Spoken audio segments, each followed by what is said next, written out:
إن الحمد لله نحمده ونستعينه ونستغفره ونعوذ بالله من شرور أنفسنا وسيئات أعمالنا. من يهده الله فلا مضل له ومن يضلل فلا هادي له، وأشهد أن لا إله إلا الله وحده لا شريك له، وأشهد أن محمدًا عبده ورسوله صلى الله عليه وسلم. أما بعد، فإن أصدق الحديث كتاب الله، وخير الهدي هدي محمد صلى الله عليه وسلم، وشر الأمور محدثاتها، وكل محدثة بدعة، وكل بدعة ضلالة، وكل ضلالة في النار. أما بعد، فيقول العلامة الإمام ابن القيم رحمه الله تعالى: فصل: ومن عقوباتها أنها مدد من الإنسان يمد به عدوه عليه، وجيش يقويه به على حربه. L'imam Ibn al-Qayyim rahimahullah dit que les péchés, parmi leurs conséquences néfastes et leurs méfaits, c'est que les péchés vont constituer des renforts envoyés à l'ennemi, des renforts donnés par l'homme à son ennemi, et ils sont tels une armée par laquelle l'homme va renforcer son ennemi contre lui. Donc les péchés, c'est comme si toi tu es en guerre avec ton ennemi, et au lieu de lutter, de le combattre, toi qu'est-ce que tu fais? Tu lui envoies des renforts, tu lui envoies du matériel, tu lui envoies des soldats supplémentaires, tu lui envoies des avions de chasse, tu lui envoies des chars, des sous-marins, etc. فيقول رحمه الله: وذلك أن الله سبحانه ابتلى هذا الإنسان بعدو لا يفارقه طرفة عين، ينام ولا ينام عنه، يغفل ولا يغفل عنه، يراه هو وقبيله من حيث لا يراه، يبذل جهده في معاداته في كل حال، ولا يدع أمرا يكيده به يقدر على إيصاله إليه إلا أوصله، ويستعين عليه ببني أبيه من شياطين الجن وغيرهم من شياطين الإنس.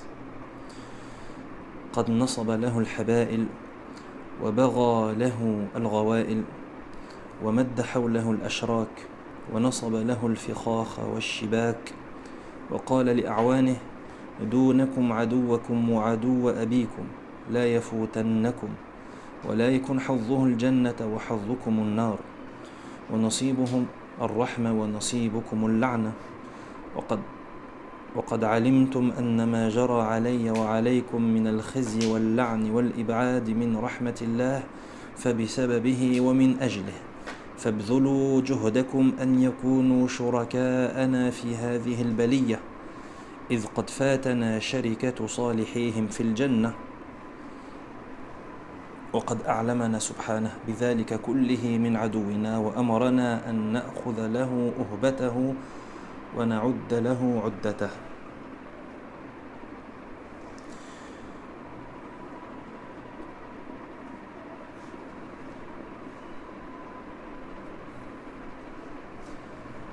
L'imam Ibn al-Qayyim rahimahullah dit qu'effectivement Allah subhanahu wa ta'ala a éprouvé l'homme, ibtala al-insan, a éprouvé l'homme en lui attribuant un ennemi qui ne le quitte jamais, serait-ce le temps d'un clin d'œil. Donc Allah subhanahu wa ta'ala, il nous a éprouvé par le fait qu'il nous a attribué un ennemi, et cet ennemi ne nous quitte jamais, ne serait-ce le temps d'un clin d'œil. Un ennemi qui ne se détourne jamais de l'homme. Un ennemi qui nous voit, lui et son clan, il nous voit alors que nous on ne peut pas le voir. Donc ça c'est déjà la base qu'il faut comprendre, c'est qu'on a un ennemi. Et ça c'est quelque chose qu'Allah subhanahu wa ta'ala répète à plusieurs reprises dans le Coran. C'est que le shaitan est notre ennemi. Donc considérez-le comme votre ennemi, considérez-le comme tel. Ça c'est la base pour comprendre ce qui va suivre. Pourquoi? Car l'homme en réalité, pris par l'insouciance et la distraction, il peut oublier qu'il a un ennemi. Et il vit comme si tout allait bien, et moi de toute façon je suis quelqu'un de pacifique, et j'aime pas la lutte, j'aime pas le combat, j'aime pas les dissensions. Mais sache que tu as un ennemi qui te fait la guerre jour et nuit, et qui t'attaque jour et nuit. Qu'est-ce que tu fais face à ça? Si tu te laisses faire, tu vas te faire détruire, et tu cours à ta perte. Donc tu es obligé de lutter contre cet ennemi qui est le shaitan. Donc ça c'est la première chose. C'est la première chose à laquelle on doit faire attention, et quelque chose qui doit être présente dans nos esprits, constamment présente. C'est qu'on a un ennemi qui nous quitte jamais. Et c'est même pas un ennemi qui te combat 3 jours sur 7 ou bien 5 jours sur 7, les jours de la semaine, ou bien 12 heures par jour. Non, 24 heures sur 24, 7 jours sur 7, sans arrêt. Donc cet ennemi ne nous quitte jamais, ne serait-ce le temps d'un clin d'œil. Et il ne se détourne jamais de nous. Cet ennemi, il nous voit, lui et son clan, lui et ses soldats, alors que nous, on ne peut pas le voir. Ça nous montre le danger de la situation. Donc tu as un ennemi qui ne te lâche pas, qui est dangereux, qui fait tout pour te détruire, et qui te voit et toi tu ne le vois pas. Regarde la situation dans laquelle on se trouve. Il dit rahimahullah, et cet ennemi déploie tous les efforts possibles pour s'opposer à lui en toute occasion, pour s'opposer à l'homme en toute occasion. Il n'abandonne pas une chose par laquelle il peut ruser contre lui et l'atteindre sans la pratiquer. Tout ce qu'il peut faire pour te détruire, il va le faire. Même si c'est quelque chose de petit. Même si c'est quelque chose qui, à tes yeux, est insignifiant. Non, lui, il va le faire. Parce qu'il sait que si il gagne sur ce terrain, après, il va gagner sur un autre terrain. Et il utilise pour cela les enfants de son père parmi les démons des djinns et parmi les démons êtres humains. C'est-à-dire cet ennemi, il a des renforts lui aussi. Et il y a des personnes qui vont l'aider dans sa mission, qui sont les démons parmi les djinns et les hommes. La descendance, les shayatins, les démons parmi les djinns qui sont la descendance du shaitan, et également les démons parmi les hommes. Il dit, il lui tend des guet-apens. Cet ennemi, le shaitan, il va tendre au serviteur des guet-apens. Il va lui provoquer des calamités, ça veut dire qu'il va essayer de faire en sorte qu'il t'arrive des malheurs, des calamités. Et il tend autour de lui des filets et des pièges, comme s'il chassait un animal. Et il dit à ses soutiens, le shaitan, il dit à ses soutiens, à ceux qui l'aident, à ses soldats, il dit, devant vous se trouve votre ennemi et celui de votre père, c'est-à-dire le shaitan. Qu'il ne vous échappe pas, qu'il n'obtienne pas le paradis et la miséricorde, et vous l'enfer et la malédiction. Vous êtes voués à l'enfer et à la malédiction d'Allah. Donc que lui ne vous échappe pas et s'en sorte avec le paradis et la miséricorde, comme ça a été vu au cours précédent. Le shaitan, il ne veut pas se retrouver tout seul en enfer, mais il veut qu'il y ait des associés avec lui dans le châtiment. Même si le fait qu'il y ait des associés avec lui dans le châtiment, ça n'apporte aucun réconfort et aucune consolation. Mais il ne veut pas rentrer tout seul. C'est pour ça qu'il dit qu'il n'obtienne pas le paradis et la miséricorde, et vous l'enfer et la malédiction. Il dit, vous savez ce qui m'est arrivé, ainsi qu'à vous, comme humiliation, malédiction et éloignement de la miséricorde d'Allah. Il dit, et cela est arrivé par sa faute et par sa cause. C'est à cause de lui, de son père Adam alayhi salam, qu'on a été humilié, qu'on a été maudit, qu'on a été sorti et expulsé de la miséricorde d'Allah, etc. Le discours bien connu du shaitan. Il dit alors, déployez tous vos efforts afin qu'il nous soit associé dans ce malheur, puisque nous avons manqué d'être associés aux pieux d'entre eux au paradis. Il dit, nous, on a raté. Ça veut dire qu'on ne sera pas associé aux pieux parmi eux au paradis. Donc, qu'est-ce qu'il nous reste à faire? C'est de faire en sorte que eux nous suivent en enfer, parce que nous, on ne pourra pas les suivre au paradis. Donc voilà ce que dit l'imam Ibn al-Qayyim rahimahullah. Il dit que le shaitan, c'est ce qu'il dit à ses troupes pour les motiver. Votre ennemi se trouve devant vous, qu'il ne vous échappe pas. Il dit rahimahullah, et Allah nous a informé de tout cela concernant notre ennemi. Il dit, et il nous a ordonné de nous préparer contre lui. Donc, alhamdulillah, cette situation qui est très dangereuse et dans laquelle on se trouve, notre Seigneur tabaraka wa ta'ala nous l'a expliqué dans le Coran. Il nous a mis en garde contre cela et il nous a détaillé la chose. C'est ce qu'il nous dit l'imam Ibn al-Qayyim rahimahullah. Il dit qu'Allah il nous a informé de tout cela concernant notre ennemi, car si Allah ne nous avait pas dit tout cela, comment est-ce qu'on va le savoir nous? Et comment est-ce qu'on va savoir qu'on a un ennemi? C'est comme si toi tu es malade, tu as un virus dans ton corps, mais il n'y a aucun médecin pour te diagnostiquer la maladie. Comment est-ce que tu vas le savoir? Il n'y a aucun médecin pour venir et te dire oui mais en fait toi tu as été touché par tel virus, ou dans ton corps il y a telle bactérie, etc. Alhamdulillah, ça fait également partie de la miséricorde d'Allah subhanahu wa ta'ala qui nous informe de cela et, comme on va le voir, qui nous détaille la façon de sortir gagnant de cette bataille. La façon de sortir gagnant de cette bataille. Il dit rahimahullah, regardez comment est-ce que l'imam Ibn al-Qayyim rahimahullah dans ce chapitre, encore une fois, il image les choses, comment est-ce qu'il met les choses en scène. Rahimahullah rahmatan wasi'a. Là, ce qu'on va lire aujourd'hui, c'est pas des choses qu'on retrouve dans beaucoup de livres. C'est peut-être même la seule fois où on va lire des choses comme ça dans notre vie. Donc on se concentre et on essaye de profiter de ce qui est dit. Il dit rahimahullah, وَلَمَّا عَلِمَ سُبْحَانَهُ أَنَّ آدَمَ وَبَنِيهِ قَدْ بُلُوا بِهَذَا الْعَدُوِّ وَأَنَّهُ قَدْ سُلِّطَ عَلَيْهِمْ أَمَدَّهُمْ بِعَسَاكِرَ وَجُنْدٍ يَلْقَوْنَهُ بِهَا وأمد عدوهم أيضا بجند وعساكر يلقاهم بها وأقام سوق الجهاد في هذه الدار في مدة العمر التي هي بالإضافة إلى الآخرة كنفس واحد من أنفاسها واشترى من المؤمنين أنفسهم وأموالهم بأن لهم الجنة يقاتلون في سبيل الله فيقتلون ويقتلون وأخبر أن ذلك وعد مؤكد عليه في أشرف كتبه وهي التوراة والإنجيل والقرآن ثم أخبر أنه لا أوفى بعهده منه سبحانه ثم أمرهم أن يستبشروا بهذه الصفقة التي من أراد أن يعرف قدرها فلينظر إلى المشتري من هو وإلى الثمن المبذول في هذه السلعة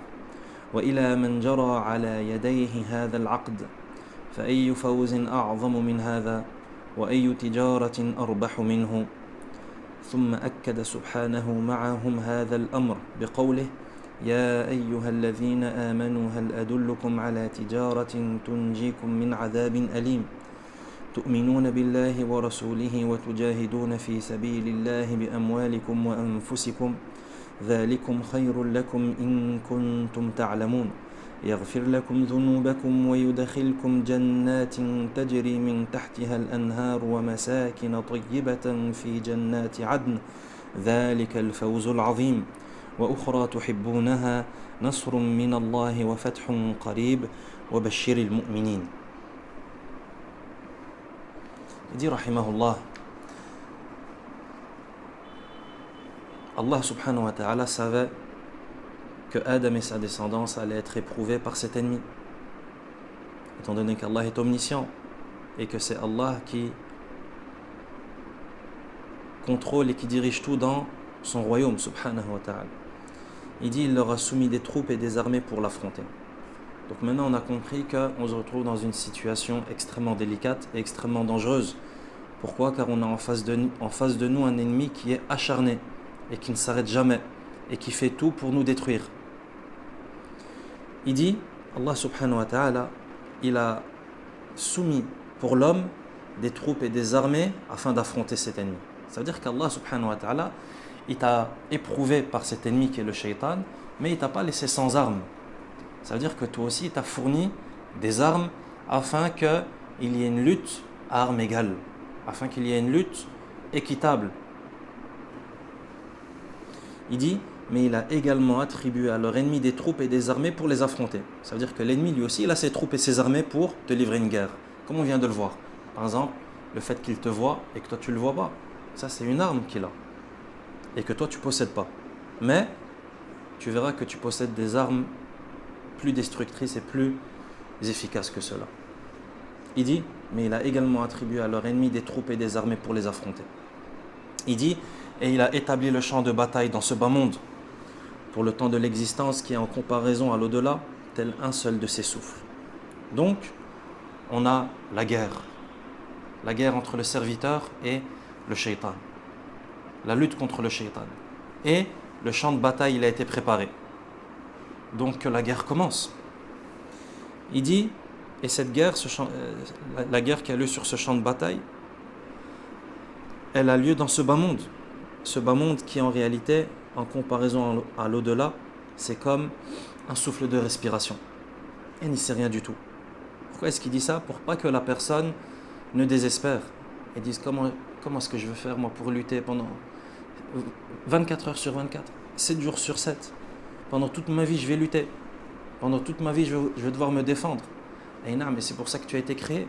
Mais sache que cette lutte que tu fournis dans cette vie d'ici-bas, en comparaison à l'au-delà, c'est incomparable. C'est même pas comparable à un grain de sable dans un désert ou une goutte d'eau dans un océan. Donc, ne vois pas la chose comme étant quelque chose de long. Il dit, il a accordé aux croyants, au prix de leur personne et de leurs biens, de leur offrir le paradis. Ils combattent sur le sentier d'Allah, tuent et se font tuer, et il a mentionné que cela est une promesse qui a été établie dans les plus nobles de ses livres, que sont la Torah, l'Évangile et le Coran.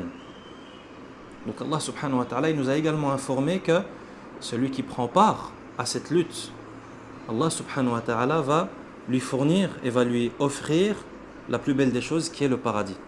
Donc encore une fois, tu es encouragé à fournir cette lutte contre le shaitan, cette lutte de toute une vie. Car Allah subhanahu wa ta'ala t'offre en récompense et en contrepartie le paradis. En contrepartie de quoi? De ta lutte au prix de ta personne et de tes biens. C'est-à-dire que toi, tu engages ta personne et tes biens dans cette lutte, étant donné que c'est une lutte de toute une vie. Il dit de leur offrir le paradis. Il dit ça, c'est une promesse qui a été établie dans ces livres les plus nobles, que sont la Torah, l'Évangile et le Coran. Il dit, il a aussi informé du fait que personne ne respecte son engagement plus que lui. Allah, il t'a promis le paradis si tu mènes à bien cette lutte. Est-ce qu'il existe quelqu'un qui est plus à même de tenir sa promesse qu'Allah subhanahu wa ta'ala? Là, Allah, c'est celui qui respecte le plus ses engagements, subhanahu. Donc si Allah promet quelque chose, si tu respectes l'engagement, Allah va tenir sa promesse sans aucun doute. C'est pas comme nous, avec nous les créatures, quelqu'un peut te promettre quelque chose, mais au final la promesse ne se réalise pas.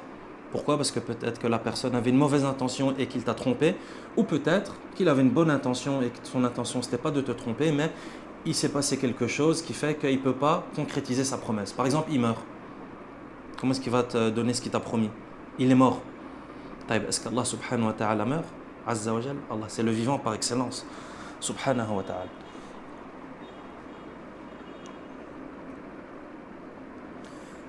Et ensuite, il leur a ordonné de se réjouir de cette transaction, c'est-à-dire le fait qu'Allah te demande de lutter avec tes biens et ta personne dans son sentier, et en contrepartie et en récompense, il t'offre le paradis.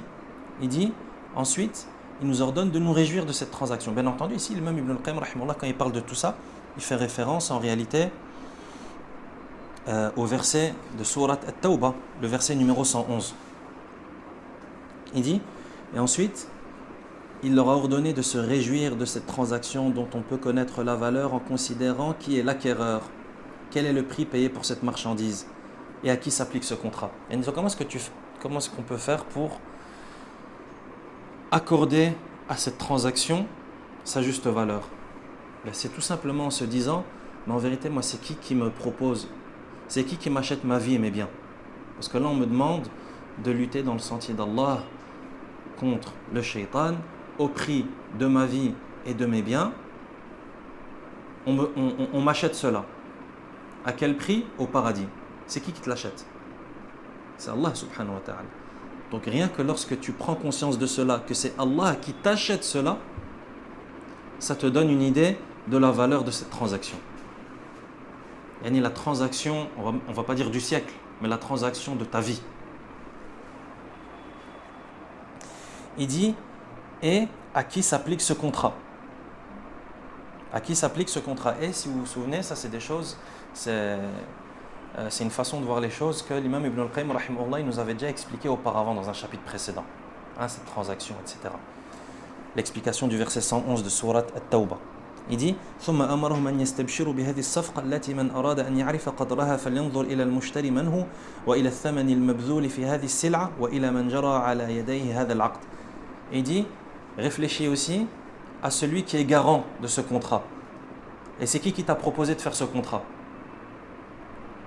C'est qui est venu et qui t'a dit Allah il achète tes biens et ta personne et en récompense il t'offre le paradis? C'est qui a fait ce contrat entre toi et Allah subhanahu? C'est qui t'a fait prendre connaissance de ce contrat? Donc l'acheteur c'est Allah subhanahu wa ta'ala. Et celui qui t'a fait le contrat, celui qui t'a dit ben voilà il y a ça, c'est qui? Sallallahu alayhi wa sallam. Donc regarde la transaction. Allah achète, c'est lui qui te propose d'acheter. Et lorsqu'on dit Allah achète, on n'a aucun mal à le dire. Il n'y a personne qui vient et qui nous dit comment ça tu dis qu'Allah il achète? On est au marché ou quoi? C'est Allah qui le dit dans le Coran. Inna Allah ashtara min al-mu'minin. Inna Allah ashtara. Allah a acheté. Donc lorsqu'on se rappelle toutes ces choses, ça nous fait prendre conscience la grande valeur de cette transaction. Une transaction hyper importante. Et aujourd'hui, tu vois des gens, lorsqu'ils vont, ils achètent certaines choses, ils sont surexcités. Ah, il y a le nouveau téléphone qui vient de sortir. Ils sont dans la file du magasin, il y a tout le monde qui... Ah ouais, toi tu veux quelle couleur? Je sais pas si on aura encore en stock. C'est une transaction importante dans sa vie. Ou bien il va acheter la voiture de ses rêves. Ou bien il va faire l'acquisition de l'appartement de ses rêves avec vue sur mer et je ne sais pas quoi. Des transactions qui sont importantes dans une vie, étant donné que c'est des choses qui sont chères, etc. Et si c'est fait pour une bonne cause, et si c'est fait pour dans l'obéissance à Allah, etc., il n'y a pas de mal. On n'est pas en train de dire que ces choses sont interdites en islam. Mais l'être humain, il est comme ça. Lorsqu'il s'apprête à faire une transaction importante, tu sens qu'il se prépare. Il se prépare à l'avance, il prépare ses économies, il prépare... Je sais pas moi, il prépare peut-être même un accoutrement spécial pour aller acheter. C'est pas des choses qui se passent. Il y a quelqu'un qui fait l'acquisition d'une voiture très chère. Est-ce qu'il y va en babouche? Ou bien est-ce qu'il met ah non, aujourd'hui je vais acheter la voiture que j'économise pour acheter cette voiture depuis 20 ans. Je vais mettre mes meilleurs vêtements, je vais mettre mon meilleur parfum, je vais faire ma plus belle coupe de cheveux. C'est pas des choses qui se passent. Regarde cette transaction ici, le paradis. Et c'est qui te l'achète? Allah subhanahu wa ta'ala, celui qui manque jamais à ses promesses. Et c'est qui est garant de ce contrat de vente? Le prophète sallallahu alayhi wa sallam. Donnons à chaque chose son importance. Il dit rahimahullah, existe-t-il une réussite plus grande que celle-ci? Existe-t-il un commerce plus profitable que celui-ci? Et ensuite il mentionne les versets 10 à 13 de Surat As-Saf qui vont également dans ce sens, dans lesquels le Très-Haut dit Ya ayyuhalladhina amanu hal adullukum ala tijaratin tunjikum min adhabin alim. Traduction des sens: ô vous les croyants, vous indiquerai-je un commerce qui vous sauvera d'un châtiment douloureux? Encore une fois, la même idée. L'idée de commerce, l'idée d'un échange. Donc que personne ne vienne et ne trouve une gêne en lui, comme certaines personnes malheureusement qui disent que non mais on ne peut pas adorer Allah subhanahu wa ta'ala avec cette idée de commerce. On ne peut pas adorer Allah en attendant de lui une récompense. Pourquoi? Parce que sinon c'est comme une relation commerciale. Et avec Allah, on ne peut pas faire ça. On ne peut pas faire ça, c'est Allah qui nous le dit lui-même dans le Coran. C'est Allah qui le dit lui-même de manière explicite et qui nous incite et qui nous encourage à l'adorer par cela. Allah il nous encourage, il nous incite à l'adorer et à nous soumettre à lui. Pourquoi? Parce qu'il nous dit, parce que si vous faites ça, moi je vous donne ça. Il a le souci. Donc on rappelle l'importance de l'espoir dans l'adoration. C'est-à-dire qu'Allah subhanahu wa ta'ala, on ne l'adore pas sans espoir. Allah, on l'adore avec un espoir également. Ça veut dire que lorsqu'on adore Allah subhanahu wa ta'ala, on attend quelque chose de lui. Et pourquoi est-ce qu'Allah nous a promis le paradis alors? Le Coran aurait été absent de toute mention de paradis et de toute récompense. Est-ce que c'est le cas? Donc lorsqu'on adore Allah, on a besoin de cet espoir. Ça veut dire de se rappeler qu'Allah a préparé pour ceux qui lui obéissent des récompenses et des jardins de délices sous lesquels coulent des ruisseaux, etc. etc. Est-ce que ça suffit? Ça ne suffit pas. Bien entendu, à cet espoir, il faut rajouter d'autres sentiments et d'autres adorations du cœur. L'amour, c'est-à-dire qu'Allah, on l'adore également par amour. Pourquoi? Car Allah, c'est celui qu'on aime par-dessus tout. Allah, on l'aime également par crainte et par peur de son châtiment, etc., etc. Donc le croyant complet et le croyant muwahhid, celui qui concrétise le tawhid, c'est celui qui adore Allah avec ces trois axes, avec ces trois sentiments fondamentaux, que sont l'amour, l'espoir et la crainte. Le Très-Haut dit dans la traduction des sens des versets 10 à 13 de Sourate As-Saff: ô vous les croyants, vous indiquerai-je un commerce qui vous sauvera d'un châtiment douloureux? Regarde comment est-ce qu'Allah nous incite. Vous indiquerai-je, je vais vous dire, un commerce qui, si vous le faites, vous serez sauvé d'un châtiment douloureux. Il dit: croyez en Allah et en son messager, et luttez avec vos biens et vos personnes sur le sentier d'Allah. Cela est meilleur pour vous si vous savez. Il vous pardonnera vos péchés et vous fera entrer dans des jardins sous lesquels coulent des ruisseaux et dans des demeures agréables dans les jardins d'Éden. Voilà l'immense succès. Et il vous accordera d'autres choses encore que vous aimez, un secours d'Allah et une victoire prochaine, et annonce la bonne nouvelle aux croyants. Regarde, que des incitations à la soumission et à l'adoration et au culte d'Allah subhanahu wa ta'ala seul et sans aucun associé. Donc ça, c'est ce qu'Allah nous promet. C'est ce qu'Allah nous promet si on mène à bien cette lutte de toute une vie qui est la lutte contre le shaitan. Car comme vous le savez, la lutte, elle est de différents types. Il y a différents types de lutte. Et ici, l'imam Ibn al-Qayyim rahimahullah nous parle de la lutte contre le shaitan et la guerre contre le shaitan. Ensuite, il continue et il dit: ولم يسلط سبحانه هذا العدو على عبده المؤمن الذي هو أحب أنواع المخلوقات إليه إلا لأن الجهاد أحب شيء إليه وأهله أرفع الخلق عنده درجات وأقربهم إليه وسيلة فعقد سبحانه لواء هذا الحرب لخلاصة مخلوقاته وهو القلب الذي هو محل معرفته ومحبته وعبوديته والإخلاص له والتوكل عليه والإنابة إليه فولاه أمر هذا الحرب وأيده بجند من الملائكة لا يفارقونه معقبات من بين يديه ومن خلفه يعقب بعضهم بعضا كلما ذهب بدل جاء بدل آخر يثبتونه ويأمرونه بالخير ويحضونه عليه ويعدونه بكرامة الله ويصبرونه ويقولون إنما هو صبر ساعة وقد استرحت راحة الأبد. Continue rahimahullah et dit qu'Allah n'a pas soumis cet ennemi à son serviteur croyant qui est pourtant la plus aimée de ses créatures pour l'unique raison que la lutte est la chose qu'il aime le plus et que ses adeptes sont ceux qui disposent auprès de lui des plus hauts degrés et qu'ils sont les plus proches de lui. Pourquoi est-ce que, c'est vrai qu'on pourrait se poser la question, pourquoi est-ce qu'Allah nous a assigné cet ennemi acharné qui est le shaitan et qui nous quitte jamais et qui fait tout ce qui est en son pouvoir et qui fait tout son possible pour nous combattre et pour nous vaincre et pour nous égarer? La question pourrait se poser. Ici, l'imam Ibn al-Qayyim rahimahullah, il nous apporte un élément de réponse, car ça en réalité c'est une longue recherche et ça mérite des volumes pour en parler. Mais ici, il nous donne un élément de réponse. Pourquoi est-ce qu'Allah nous a éprouvés de cette manière? Car les épreuves, elles sont diverses. Il y a différents types d'épreuves, il y a plein de types d'épreuves.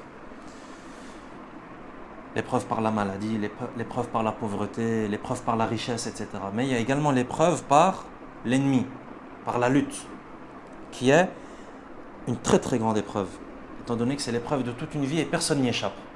Personne n'y échappe.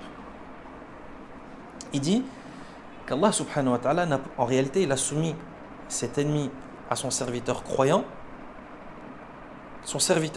qui est pourtant la créature la plus aimée d'Allah. Yani Allah subhanahu wa ta'ala est l'allié des croyants et il aime les croyants, et les croyants sont ses créatures les plus aimées.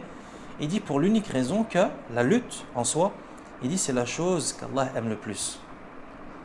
Allah aime que son serviteur croyant lutte. C'est pour ça qu'il nous a éprouvés de cette manière.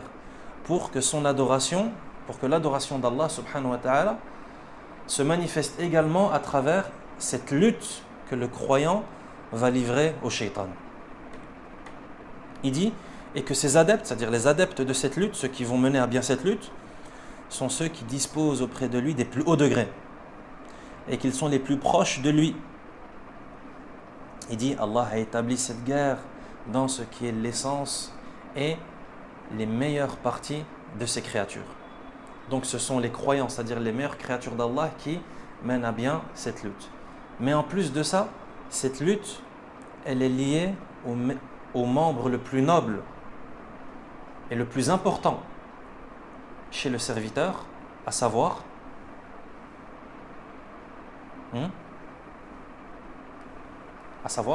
cette lutte c'est quoi? C'est une lutte armée avec des archers et avec des armes à feu. C'est quoi le milieu? C'est quoi le milieu de la lutte? Le cœur. Donc Allah Azza wa Jal, il a fait que cette lutte elle est en rapport avec le cœur, qui est le membre le plus important. Il dit Allah a établi cette guerre dans ce qui est l'essence de ses créatures et la partie la plus importante et la plus noble de ses créatures, à savoir le cœur. Pourquoi? Car le cœur, il dit, c'est le lieu de sa connaissance, c'est le lieu où il y a la connaissance d'Allah et c'est le lieu où il y a l'amour d'Allah, la servitude à Allah, la sincérité pour Allah, la confiance qu'on lui voue et la repentance également qu'on lui voue. Il dit, il lui a donc confié l'étendard de cette guerre. Il dit, فَعَقَدَ سُبْحَانَهُ لِوَاءَ هَذَا الْحَرْبِ لِخُلَاصَةِ مَخْلُوقَاتِهِ.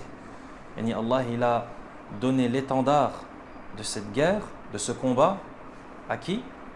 Au cœur. C'est comme si c'était lui qui portait l'étendard, c'est lui le leader, c'est lui qui combat. Il dit, et il l'a soutenu par une armée d'anges qui ne le quitte jamais. C'est-à-dire le cœur, il n'est pas tout seul à combattre. Il ne va pas se retrouver tout seul face à cette armée devant lui. Mais Allah va également lui envoyer des renforts. Il dit, وَأَيَّدَهُ بِجُنْدٍ مِّنَ الْمَلَائِكَةِ لَا يُفَارِقُونَ. Il dit, Allah a soutenu ce cœur et ce croyant par une armée d'anges qui ne le quittent jamais. Donc là, on est en train de parler des anges qui ne quittent jamais le croyant. Et il mentionne le verset لَهُ مُعَقِّبَاتٌ مِّن بَيْنِ يَدَيْهِ وَمِنْ خَلْفِهِ يَحْفَظُونَهُ مِنْ أَمْرِ اللَّهِ. Le verset 11 de Surat Ar-Ra'd, le tonnerre, traduction des sens, l'homme a autour de lui des anges qui se relaient et qui veillent sur lui par ordre d'Allah. Les fameux anges relayeurs, les anges qui se relaient. Ceux-là, ils ne quittent jamais le croyant, ces anges. Donc ça, c'est un type de renfort et de soldats qu'Allah subhanahu wa ta'ala assigne aux croyants pour qu'on prenne conscience du fait que Allah il t'aide dans cette guerre. Allah il t'aide. C'est juste à toi à faire le nécessaire. Fais le nécessaire et tu verras que les renforts ils vont déferler. Il dit, il se relaie ces anges. Ils se relaient. Et chaque fois qu'un groupe part, un autre arrive. C'est pour ça qu'ils ont été appelés dans le Coran mu'aqibat, le fait qu'ils se relaient. Il dit, il le renforce. C'est-à-dire les anges renforcent le serviteur. Comment est-ce que ces anges, ils sont un renfort pour toi? Et comment ils sont une aide pour toi? Il dit, il le renforce, il renforce le serviteur. Il lui commande le bien. Regarde d'où vient le renfort? Des anges qui t'inspirent et qui te commandent le bien. Et qui l'y incitent. Qui lui promettent la générosité et la grâce d'Allah. Et qui lui rappellent la grâce d'Allah subhanahu wa ta'ala. Qui le soutiennent. Ils lui disent, il n'est question que de patienter un instant et tu reposeras ensuite pour l'éternité. Et c'est comme si les anges ils viennent et ils te disent, c'est quoi? C'est une lutte d'un instant et après, c'est une éternité de repos et de délices et de plaisir et de confort. Non, ça c'est une façon par laquelle tu es renforcé dans cette guerre. Pourquoi? Parce que ça t'encourage à ne pas baisser les bras. ثم يقول رحمه الله ثم أمده سبحانه بجند آخر من وحيه وكلامه فأرسل إليه رسوله وأنزل إليه كتابه فازداد قوة إلى قوته ومددا إلى مدده وعدة إلى عدته. Et donc il continue dans le détail des renforts divins. Les anges. Ensuite il parle, il dit, puis Allah l'a soutenu par une autre armée qui est sa révélation. La révélation d'Allah, c'est également une armée que tu as avec toi pour combattre. Al-Wahy, la révélation, le Coran et la Sunna, c'est également une armée. Kalamah, la parole d'Allah, le Coran.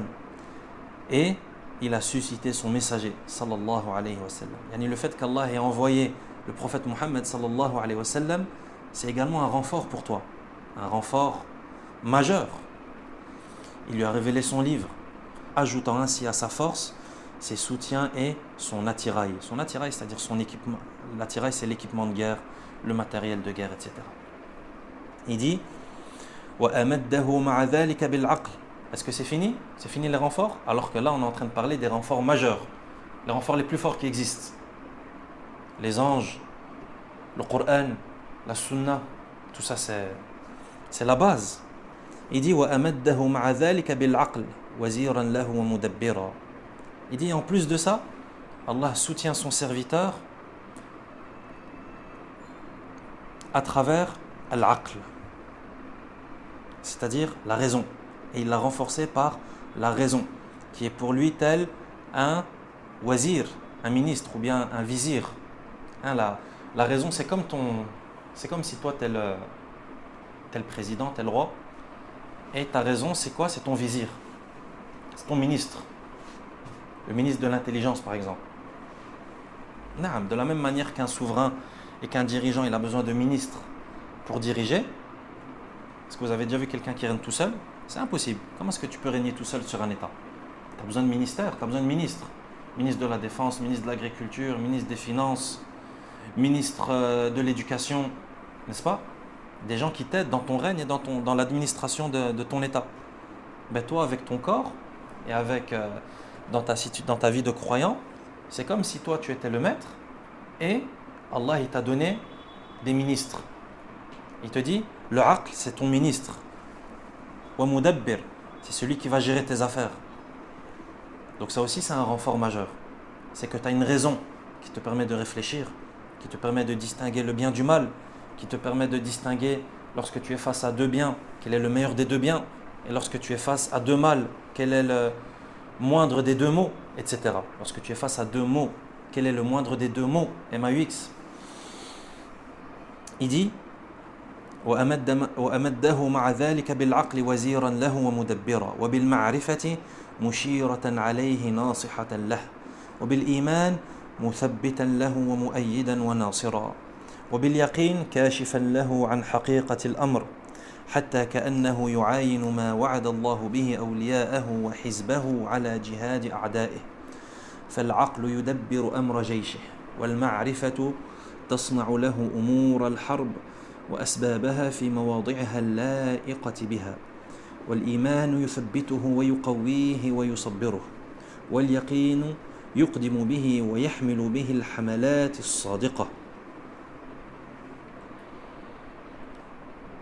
On essaie vraiment de profiter de ces paroles de l'imam Ibn al-Qayyim rahimahullah, parce que je ne sais pas si on les retrouvera dans un autre livre, sincèrement. Il dit rahimahullah qu'Allah a également renforcé son serviteur par la raison, le aql, qui est pour lui tel un ministre et un gestionnaire, mais également par la connaissance, al-ma'rifa, le savoir qui sera pour le serviteur un précieux conseiller. Toi tu fais face à une guerre majeure. C'est pas comme aujourd'hui, il te parle de guerre mondiale. Non, c'est une guerre encore plus importante que la guerre mondiale.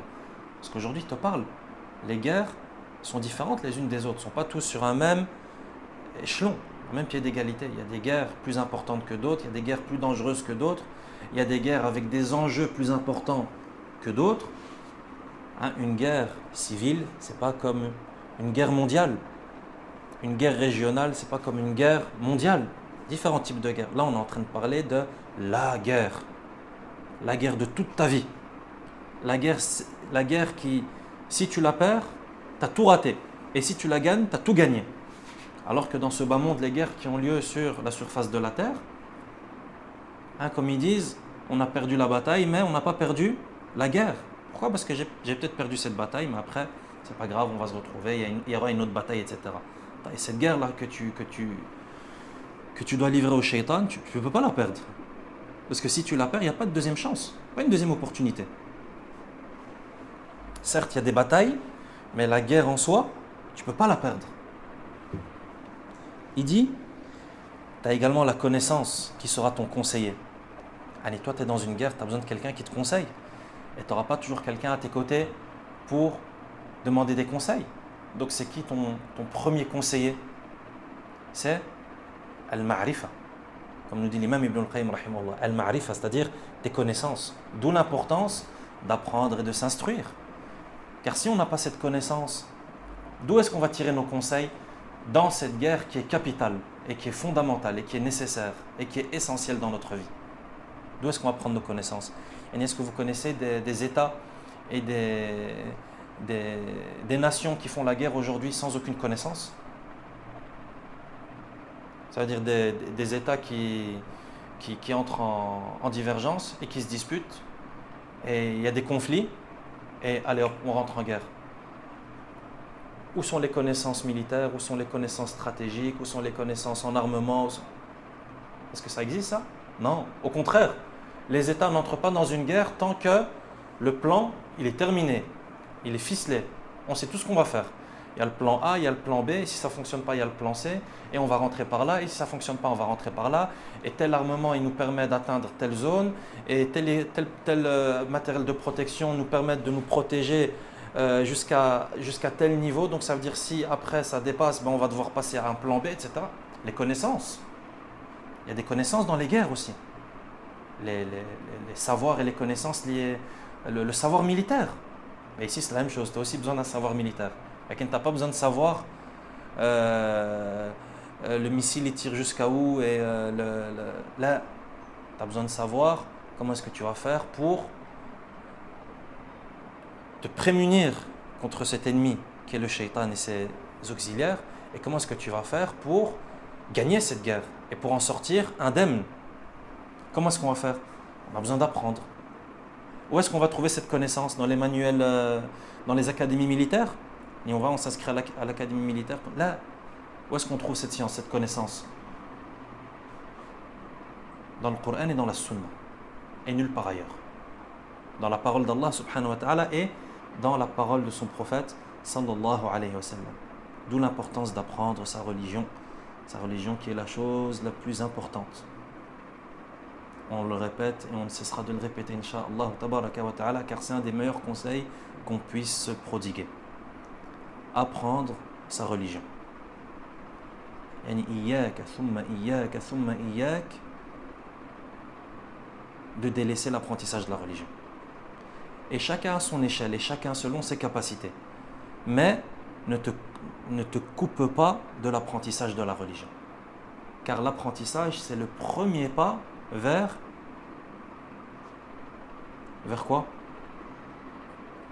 C'est la première chose à faire pour être sauvé de la perdition. Comme on l'a appris dans Surat Al-Asr. Dans laquelle Allah subhanahu wa ta'ala jure que tout homme, tout être humain est dans la perdition. Dans la perdition. Innal insana lafi khusr. Lafi khusr. Il est dans la perdition. Yani c'est comme s'il était plongé dans la perdition. Sauf, et alors c'est là que viennent les conditions et les restrictions. La première chose qu'Allah a mentionnée, c'est quoi? Illa alladhina amanu. Sauf ceux qui ont la foi. Comment est-ce que tu fais pour avoir la foi si tu n'as pas le savoir? Est-ce que la foi, elle est basée sur un savoir, ou bien est-ce que tu as foi en des choses, tu as foi dans le vide? Et pour avoir foi en quelque chose, tu dois connaître cette chose. Donc la foi, elle est basée sur un savoir. Donc la première chose, comme l'ont expliqué les savants, la première chose à faire, c'est d'apprendre. Si tu apprends pas, tu pourras pas sortir de cet état de perdition. Wal-'iyadhu billah, on pourra pas en sortir. Et on restera en perdition, comme Allah le dit. C'est pas moi qui le dis, c'est Allah qui le dit dans le Coran. Innal insana lafi khusr. La parole, elle est grave. L'homme, il est en perdition. Donc si on veut sortir de cet état et de cette menace de perdition, on doit remplir les conditions qui suivent. Et la première condition, c'est quoi? C'est l'apprentissage. Apprends. Si tu ne fais pas d'effort pour apprendre, tu ne pourras pas en sortir. Pourquoi? Parce que si tu apprends pas, tu ne pourras pas mettre en pratique. Comment est-ce que tu veux mettre en pratique quelque chose que tu ne connais pas? Et pourquoi est-ce qu'Allah a envoyé un prophète, sallallahu alayhi wa sallam? Pourquoi est-ce qu'il nous a envoyé un messager? Et pourquoi est-ce qu'il nous a envoyé un livre? Si on va vivre notre religion, mais c'est bon, de toute façon, moi je suis musulman et je fais mes prières et alhamdoulilah, je jeûne le mois de Ramadan. Et non. Mais qu'est-ce que tu en sais que toi, dans ton quotidien de musulman, tu ne commets pas des choses qui sont extrêmement graves aux yeux de la religion? Et que tu commets peut-être des choses qui provoquent une exclusion de la religion. Tu as pensé à ça? Tu t'es déjà posé cette question? Est-ce que tu sais qu'il existe en islam des choses qui, si elles sont commises, ça provoque l'exclusion de la religion? Ou bien l'islam, c'est une religion qui accueille tout le monde et tout le monde y reste à jamais? Non, l'islam, c'est une religion qui accueille tout le monde et qui ferme la porte à personne. Bifadlillah subhanahu wa ta'ala. L'islam, c'est une religion universelle. L'islam, quand tu rentres, tu dois faire attention à ne pas en sortir parce que la porte de sortie, elle est également ouverte. Comme la porte d'entrée, elle est ouverte, il y a également une porte de sortie. Et il ne sait pas, c'est bon, moi je suis musulman, c'est bon, j'ai gagné le paradis. Là, et pourquoi on est en train de parler de tout ça alors? De la guerre avec le shaitan, etc. Et le shaitan, lorsqu'il est en face de toi avec son armée, et c'est quoi son but? C'est pas qu'il te fasse sortir de la religion et que tu meurs en dehors de la religion afin que tu le suives dans les abîmes de l'enfer. C'est pas de ça dont on est en train de parler en réalité? Pourquoi est-ce que l'imam Ibn al-Qayyim rahimahullah, il nous parle de tout ça? C'est pour justement qu'on préserve notre religion et qu'on meure en étant musulman soumis à Allah subhanahu wa ta'ala, en ayant concrétisé et en ayant pratiqué le tawhid, afin de gagner la grâce d'Allah subhanahu wa ta'ala et son agrément et son paradis éternel. Donc, l'importance d'apprendre al-ma'rifa. Al-ma'rifa qui, dans cette guerre avec le shaitan, le savoir qui sera ton meilleur conseiller. Tu te fais attaquer de tel côté. Comment est-ce que tu sais? Comment est-ce que tu vas savoir quelle est la bonne façon de réagir? Si toi tu ne sais pas, tu te fais attaquer sur le plan des shubuhat, des ambiguïtés. Comment est-ce que je dois réagir? Je me fais attaquer dans tel domaine, dans telle discipline de la religion. Comment est-ce que je dois réagir? Je me fais attaquer par la voie des désirs. Comment est-ce que je dois réagir? Tout ça, c'est des choses qu'il faut apprendre. D'où l'importance d'apprendre. Apprenons. نسأل الله سبحانه وتعالى أن يعلمنا ما ينفعنا وأن ينفعنا بما علمنا وأن يزيدنا علما. Il dit donc rahimahullah وبالمعرفة مشيرة عليه ناصحة له. Donc c'est ces connaissances qui seront pour toi des indicateurs qui vont te dire où aller. Là, tu dois aller par là, là tu dois t'arrêter, tu dois avancer, tu dois lancer une contre-attaque, tu dois te défendre.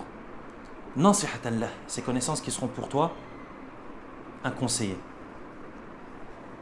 وبالإيمان مثبتا له ومؤيدا وناصرا. De même que Allah subhanahu wa ta'ala, il renforce et il soutient son serviteur par al-iman, la foi, qui est aussi un des renforts majeurs dans cette lutte et dans cette guerre avec le shaitan. Il dit al-iman, la foi qui renforce le serviteur, qui le soutient et qui le secourt. Il dit وَبِالْيَقِينِ كَاشِفًا لَهُ عَنْ حَقِيقَةِ الْأَمْرِ. Allah il te soutient également par la certitude, al-yaqin. Ces choses, on a besoin que quelqu'un nous le dise. Pourquoi? Parce que nous, quand on nous dit que le shaitan il nous fait la guerre, il y a une guerre. La guerre, les équipements, comment ça la guerre? Les armes, là, pas d'armes. Guerre avec le cœur, quelle arme tu vas donner un kalachnikov à ton cœur? Tu vas mettre un gilet pare-balles autour de ton cœur? Qu'est-ce que ça va changer? Là, regarde l'imam Ibn al-Qayyim, rahimahullah, regarde les armes dont il est question. Et si on ne te le dit pas, comment est-ce que tu vas y penser? L'yaqin, c'est une arme. Naam, l'yaqin, c'est une arme. La certitude, c'est une arme. Non, c'est une arme. La foi, c'est une arme. Non, c'est une arme. C'est une arme qui va te permettre de gagner cette guerre.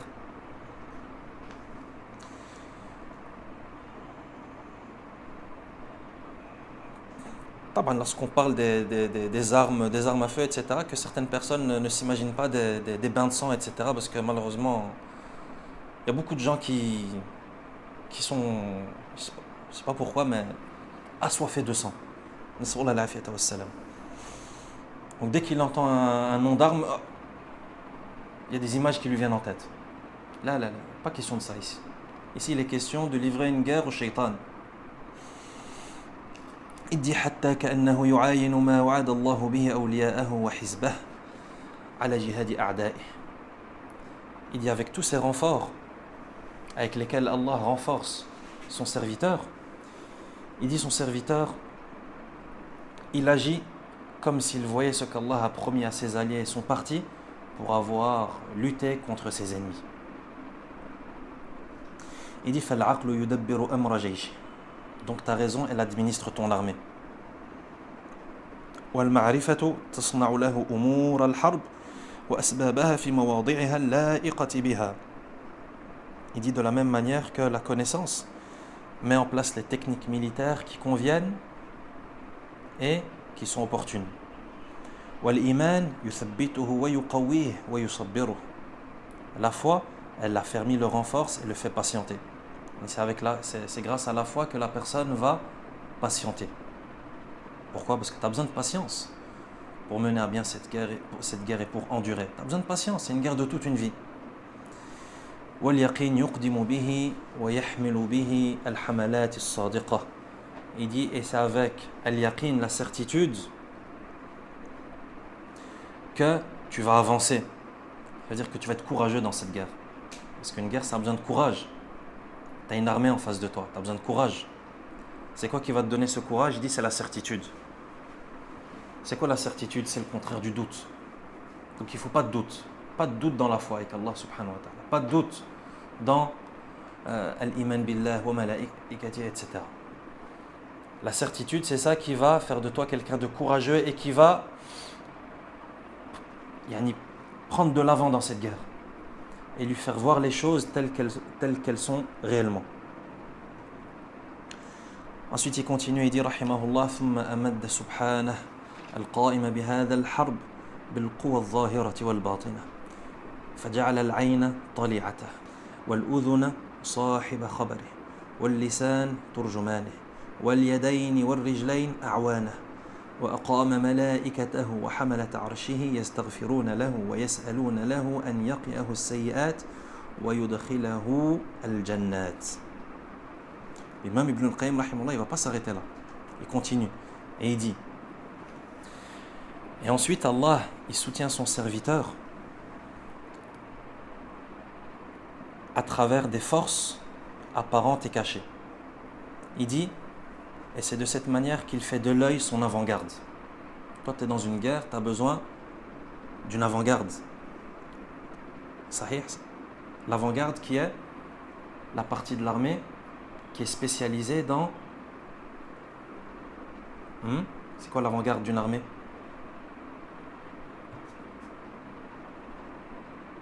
La reconnaissance. Avant qu'il y ait une guerre, il y a ce qu'on appelle la reconnaissance. N'est-ce pas?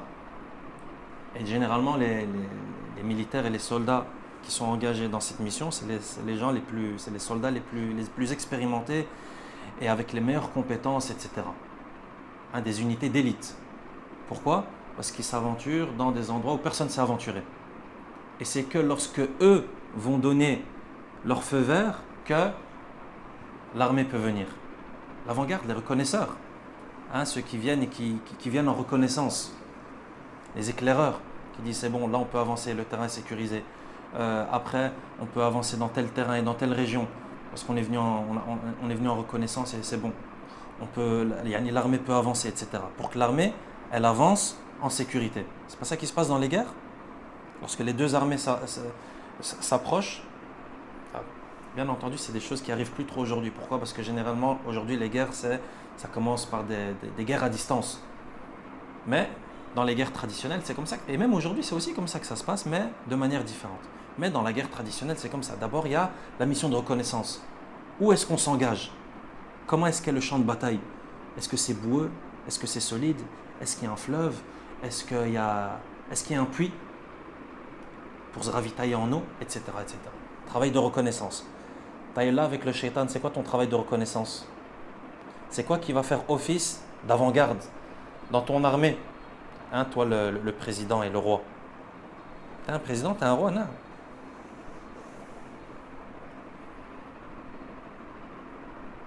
C'est quoi qui va faire office d'avant-garde? Hein? Là, l'œil, les yeux. Il dit Wal-ayn tali'atah. Yani Allah a fait de tes yeux, c'est ce qui te permet de voir. Voir où est-ce que tu mets tes pieds, voir où est-ce que tu vas. Yani, s'il y a un fossé devant toi, est-ce que tu vas avancer? Donc tes yeux, c'est tes soldats de reconnaissance. Comme ça, tu ne mets pas tes pieds dans des endroits qui seront pour toi un danger. Il dit Wal-udhuna sahiba khabari. Dans une guerre, tu as également besoin de renseignements. N'est-ce pas? Les renseignements, j'ai besoin de savoir l'ennemi, il est armé à quel niveau? Est-ce qu'il a des avions de chasse? Est-ce qu'il a des sous-marins? Est-ce qu'il a des soldats d'infanterie? Est-ce qu'il a des chars? Ces armes, c'est des armes qui ont atteint quel niveau technologique? Infrarouge, pas infrarouge, je ne sais quoi. Non. Renseignements.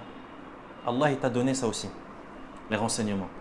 Toi, tu as reçu tout ça gratuitement, par des renforts d'Allah subhanahu wa ta'ala, pour mener à bien cette guerre. Comme ça, on sait pourquoi est-ce qu'Allah a créé ces choses en nous. Pourquoi est-ce qu'Allah a créé tes yeux? Pourquoi est-ce qu'Allah a créé tes oreilles? Donc, toi, tes renseignements, c'est quoi? C'est tes oreilles. Il te dit Wal-udhuna sahiba khabari. Tes oreilles, ce sont tes renseignements. Il dit Wal-lisan turjumana. Wal-lisan turjumana. Et ta langue, ça va être ton interprète. C'est ce qui va te permettre de t'exprimer. De la même manière que dans les guerres, tu as des porte-paroles qui viennent et qui font des conférences de presse et qui viennent et on a fait, etc. Non. Toi aussi, tu as besoin d'une langue qui va te permettre de t'exprimer et d'exprimer ce qui se trouve dans ton cœur et tes idées, etc. Wal yadayni wal rijlayni a'wana. Et il a fait de ses deux mains et de ses deux pieds a'wana, c'est-à-dire des soutiens. Ensuite il dit rahimahullah wa aqama malaikatahu wa hamalat arshihi yastaghfiruna lahu wa yas'aluna lahu an yaqiyahu as-sayyi'at wa yudkhilahu al-jannat. C'est pas fini, car Allah a également fait, il dit rahimahullah, car Allah a également ordonné à ses anges et aux porteurs du trône de demander pour lui le pardon. Donc regarde, Allah il ordonne à ses anges et à ses porteurs du trône d'implorer le pardon divin en faveur de qui? En faveur de son serviteur. Et ça c'est pas une des plus grandes armes aussi. Et ni obtenir le pardon d'Allah, c'est pas une arme. Et si Allah te pardonne, tu feras partie de ceux qui ont réussi. Et bien entendu ici, lorsqu'il parle de cela, il fait référence au verset 7 à 9 de Surat Ghafir, dans lesquels Allah parle de cela, c'est-à-dire des anges qui demandent pardon pour les croyants. Donc Allah il a également ordonné à ses anges et aux porteurs du trône de demander pour le serviteur le pardon. Et la préservation, c'est-à-dire le fait d'être préservé contre les mauvaises actions, c'est-à-dire d'être immunisé contre les mauvaises actions, c'est-à-dire le fait de ne pas commettre du mal. وَقِهِمُ السَّيِّئَاتِ. Et t'imagines, Allah il a créé des anges qui invoquent pour les croyants afin qu'ils ne commettent pas des mauvaises actions. Et regarde la miséricorde d'Allah subhanahu wa ta'ala. Ce dua, peut-être qu'un musulman il ne le fait même pas pour lui. Allah il a créé des anges qui le font pour le croyant. Alors que la personne dans son insouciance, peut-être qu'elle invoque même pas elle invoque pas de cette manière. Le fait d'être préservé des mauvaises actions. Et ces anges invoquent également Allah pour qu'il fasse entrer au paradis et dans les jardins du paradis ses croyants. Donc Allah, il ordonne à ses anges tout cela. La demande de pardon, la préservation contre les mauvaises actions et l'entrée au paradis. Ça aussi, c'est un renfort divin, majeur et considérable. Ensuite, il continue, rahimahullah, et il dit وتولى سبحانه الدفع والدفاع عنه بنفسه وقال هؤلاء حزبي وحزب الله هم المفلحون وهؤلاء جندي وإن جندنا لهم الغالبون وعلم عباده كيفية هذا الحرب والجهاد فجمعها لهم في 4 كلمات فقال يا أيها الذين آمنوا اصبروا وصابروا ورابطوا واتقوا الله لعلكم تفلحون. Ensuite, l'imam Ibn al-Qayyim rahimahullah passe à un autre renfort qui n'est pas des moindres et qui est en soi extraordinaire lorsque tu médites sur la chose. Il dit rahimahullah, et ensuite Allah se charge lui-même de la protection de son serviteur. Là c'est fini en réalité. Pourquoi? Parce que c'est Allah qui te défend dans cette guerre. C'est Allah lui-même qui te défend et qui est ton protecteur et qui est ton allié. C'est quoi la preuve? Inna Allah yudafi'u 'anil ladhina amanu. Allah défend ceux qui ont la foi. Donc toi, qu'est-ce qui t'est demandé? D'avoir la foi. Si tu as la foi, tu vas bénéficier de la protection et de la défense divine. Et ça, c'est quelque chose également dont il a parlé précédemment l'imam Ibn al-Qayyim rahimahullah, si on s'en souvient. C'est qu'Allah, il défend les croyants. Et que la défense d'Allah, elle va dépendre de ton niveau de foi. Donc au plus ta foi elle sera grande, au plus la défense d'Allah sera importante. Et au plus la défense d'Allah sera importante, au plus tu seras vainqueur de cette guerre. Et tu en sortiras indemne. Donc Allah se charge lui-même de sa protection, c'est-à-dire de la protection de son serviteur. Et il dit Ha'ula'i hizbi, ces gens-là, c'est mon parti, en parlant des croyants. Wa hizbullahi humul muflihun, et Hizbullah, le parti d'Allah, ce sont eux qui réussissent. Allah Azza wa Jal dit Ulaika hizbullah ala inna hizballahi humul muflihun. Verset 22 de Surat Al-Mujadala. Ils sont le parti d'Allah, et n'est-ce pas que les partisans d'Allah sont ceux qui réussissent? Donc toi, si tu veux réussir, tu dois faire partie du parti d'Allah. Tu dois intégrer le parti d'Allah. Et donc on revient à la même question. Comment est-ce qu'on fait pour intégrer le parti d'Allah? Il faut déjà le connaître. La première chose à faire, on revient à Surat Al-Asr, encore une fois. D'où l'importance de Surat Al-Asr. Comment est-ce qu'on fait pour intégrer le parti d'Allah? Déjà, la première chose à faire, c'est de le connaître. Parce que tu ne peux pas intégrer un parti que tu ne connais pas. Si toi, le parti d'Allah, c'est le parti du diable et que le parti du diable, c'est le parti d'Allah, comme l'imam Ibn al-Qayyim rahimahullah nous l'a également expliqué précédemment, que les péchés, ça cause l'interversion. C'est-à-dire que tout est inversé, toi, dans ta tête. Le mal, ça devient le bien, et le bien, ça devient le mal, et les gens de bien deviennent les gens du mal, et les gens du mal deviennent les gens du bien, et les démons deviennent des anges, et les anges deviennent des démons, et les bonnes fréquentations deviennent des gens, des mauvaises fréquentations, et les gens qui ne sont pas fréquentables deviennent des gens à fréquenter, etc., etc. Donc la première chose, c'est la connaissance. Comme ça, je sais, il est où le parti d'Allah? Et ensuite, j'ai besoin, bien entendu, de faire les causes nécessaires pour faire partie et pour intégrer le parti d'Allah subhanahu wa ta'ala. Ils sont le parti d'Allah, n'est-ce pas que les partisans d'Allah sont ceux qui réussissent? Surat 22, verset 22 de Surat Al-Mujadala. Il dit Wa ha'ula'i jundi. Et Allah dit, ces gens-là, ce sont mes troupes. Et regarde, la noblesse. Et Allah dit que ces gens-là, ce sont ses troupes à lui. Donc si tu as envie de faire partie des troupes d'Allah, tu sais qu'est-ce qu'il te reste à faire? Sois un croyant. Les troupes d'Allah, jundullah, comme le Très-Haut le dit dans le verset 173 de Surat As-Saffat, verset 173 de Surat As-Saffat, wa inna jundana lahumul ghalibun. Et nos troupes remporteront la victoire. Wa inna jundana lahumul ghalibun. Et ce sont nos troupes qui, sans aucun doute, remporteront et triompheront. وعلم عباده كيفية هذا الحرب والجهاد فجمعها لهم في 4 كلمات. Donc Allah il t'a donné tous ces renforts qui viennent d'être détaillés. les anges, la foi, la certitude, Allah subhanahu wa ta'ala qui se charge lui-même de ta défense, etc., etc., la raison. Donc, les renforts, ils sont là. Qu'est-ce qui nous reste? Comment est-ce qu'on va faire pour entreprendre cette guerre? Comment est-ce qu'on va livrer cette guerre? Qu'est-ce qu'il faut faire? Ça aussi, Allah il nous l'a expliqué dans le Coran. Dans un seul verset. Le dernier verset de sourate Al-Imran. C'est ce qu'il nous dit l'imam Ibn al-Qayyim rahimahullah. Il dit, et Allah a décrit à ses serviteurs le déroulement de cette guerre et de ce combat. Il dit, il a rassemblé cela pour eux en 4 mots. Yani ça tient en 4 mots. Le déroulement de cette guerre.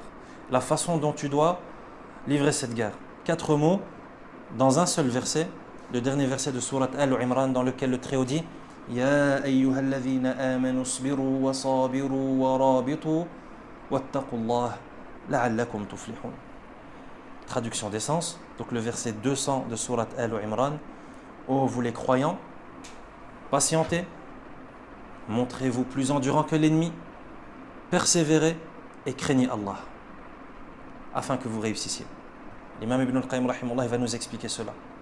Il dit ولا يتم أمر هذا الجهاد إلا بهذه الأمور الأربعة فلا يتم له الصبر إلا بمصابرة العدو وهي مواقفته ومنازلته فإذا صابر عدوه احتاج إلى أمر آخر وهو المرابطة وهو لزوم ثغر القلب وحراسته لئلا يدخل منه العدو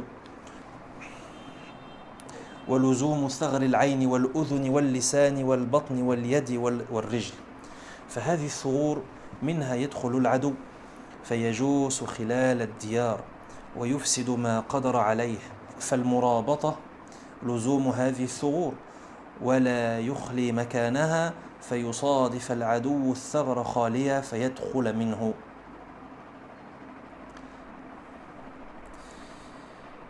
Il dit rahimahullah que cette guerre, cette lutte, elle ne peut se réaliser que par ces 4 choses qui sont mentionnées dans le verset. Première chose, la patience. Il faut s'armer de patience. Cette vie, elle a besoin de patience. Et celui qui n'a pas de patience, il ne pourra pas faire ce qu'Allah attend de lui. Et il ne pourra pas profiter de ce contrat de vente qui lui a été promis, le paradis, au prix de tes biens et de ta personne. Tu ne pourras pas acheter le paradis. Pourquoi? Parce qu'il n'y a pas de patience. Il faut de la patience pour conclure cet acte de vente et pour que la transaction ait lieu. Donc la première chose, la patience. Ya ayyuhalladhina amanu isbiru. La première chose qui est venue dans le verset. Isbiru, patientez. Et il dit, ainsi la patience ne sera complète que par l'endurance face à l'ennemi. Ça c'est la deuxième chose mentionnée dans le verset. Isbiru wa sabiru. Sabiru. Donc ça on sait. Sabiru, c'est lorsque tu fais preuve de patience et d'endurance, mais face à quelqu'un. Et donc ici, tu es dans un contexte de guerre, donc tu es face à qui? Face à l'ennemi. Donc non seulement tu dois être quelqu'un de patient, mais en plus de ça, tu dois te montrer endurant et patient face à l'ennemi. Tu ne dois pas juste être patient comme ça, à ton échelle. Non. Mais lorsque tu es face à ton ennemi, tu fais également preuve de patience et d'endurance. Wasabiru. C'est pour ça que ça a été traduit par montrez-vous plus endurant que l'ennemi. Il dit, cette patience ne sera complète que par l'endurance face à l'ennemi. Wasabiru. Il dit وهي مواقفته ومنازلته. Et le fait d'être patient et endurant face à l'ennemi, c'est le fait de muwaqafatuhu, c'est-à-dire le fait de lui faire face. Et tu t'enfuis pas, tu prends pas la fuite, mais tu lui fais face et tu livres la guerre. Wa munazalatuhu, tu le combats. Il dit فإذا صابر عدوه احتاج إلى أمر آخر وهو المرابطة. Donc tu es patient, tu endures face à l'ennemi, tu t'enfuis pas, etc. Il dit mais lorsque tu endures face à l'ennemi, tu as besoin d'une troisième chose, qui est la troisième chose mentionnée dans le verset. Warabitu. Yani tu as besoin de murabata. Al-murabata, il dit lorsqu'on endure face à l'ennemi, on a besoin d'une autre chose qui est Al-murabata, en arabe du verbe rabata yurabitu, ça signifie garder les frontières. Murabata, garder les frontières. Vous savez, dans l'armée, vous avez toujours les soldats qui sont spécialisés dans la surveillance des frontières. N'est-ce pas? Ça veut dire qu'ils sont postés aux frontières et qui surveillent. Et que l'ennemi n'entre pas dans le territoire, qu'il n'y a pas un danger qui s'introduit dans le territoire de la nation. Là, c'est la même chose. Tu es patient, face à l'ennemi, tu fais face et tu te montres plus endurant que lui. Il y a une autre chose, al-murabata. Et là, l'imam Ibn al-Qayyim, rahimahullah, bien entendu, sur ça, il va faire un détail splendide. Il dit al-murabata, c'est-à-dire le fait de garder les frontières. Bien entendu, on va savoir de quelles frontières il s'agit. Donc, le fait de garder les frontières, le fait de surveiller les frontières. Il dit وَهِيَ لُزُومُ ثَغْرِ الْقَلْبِ وَحِرَاسَتُهُ لِأَلَّا يَدْخُلَ مِنْهُ الْعَدُوُّ. C'est quoi garder les frontières dans cette guerre avec le shaitan? Cette guerre qui est liée, comme on l'a dit, au cœur. C'est quoi les frontières du cœur? C'est quoi les frontières du croyant par lesquelles l'ennemi peut rentrer? Il dit وَهِيَ لُزُومُ ثَغْرِ الْقَلْبِ. Il dit la première chose, c'est لُزُومُ ثَغْرِ الْقَلْبِ. C'est de protéger et de surveiller la brèche du cœur. Pourquoi? Parce que c'est le premier endroit par lequel l'ennemi va rentrer. Surveiller la brèche. Vous connaissez la brèche? C'est l'ouverture par laquelle l'ennemi peut rentrer. Comme par exemple lorsque vous avez une citadelle qui entoure une ville, dans la citadelle il peut y avoir des brèches, c'est-à-dire des petits trous par lesquels les ennemis, les brigands, etc. peuvent rentrer et sortir de la citadelle et qui échappent à l'œil de ceux qui surveillent la citadelle. Donc c'est pour ça que dans cette guerre, tu as besoin de surveiller les frontières. Tu mènes un combat, mais tu as aussi besoin de faire un travail de surveillance. Une surveillance très accrue face au shaitan. Pourquoi? Parce que comme ça a été dit en introduction, le shaitan, lui, il dort pas. Toi, tu dors, mais lui, il dort pas. Toi, tu es insouciant, mais lui, il n'est pas insouciant. Toi, tu peux être pris par l'insouciance. Lui, il n'est pas pris par l'insouciance.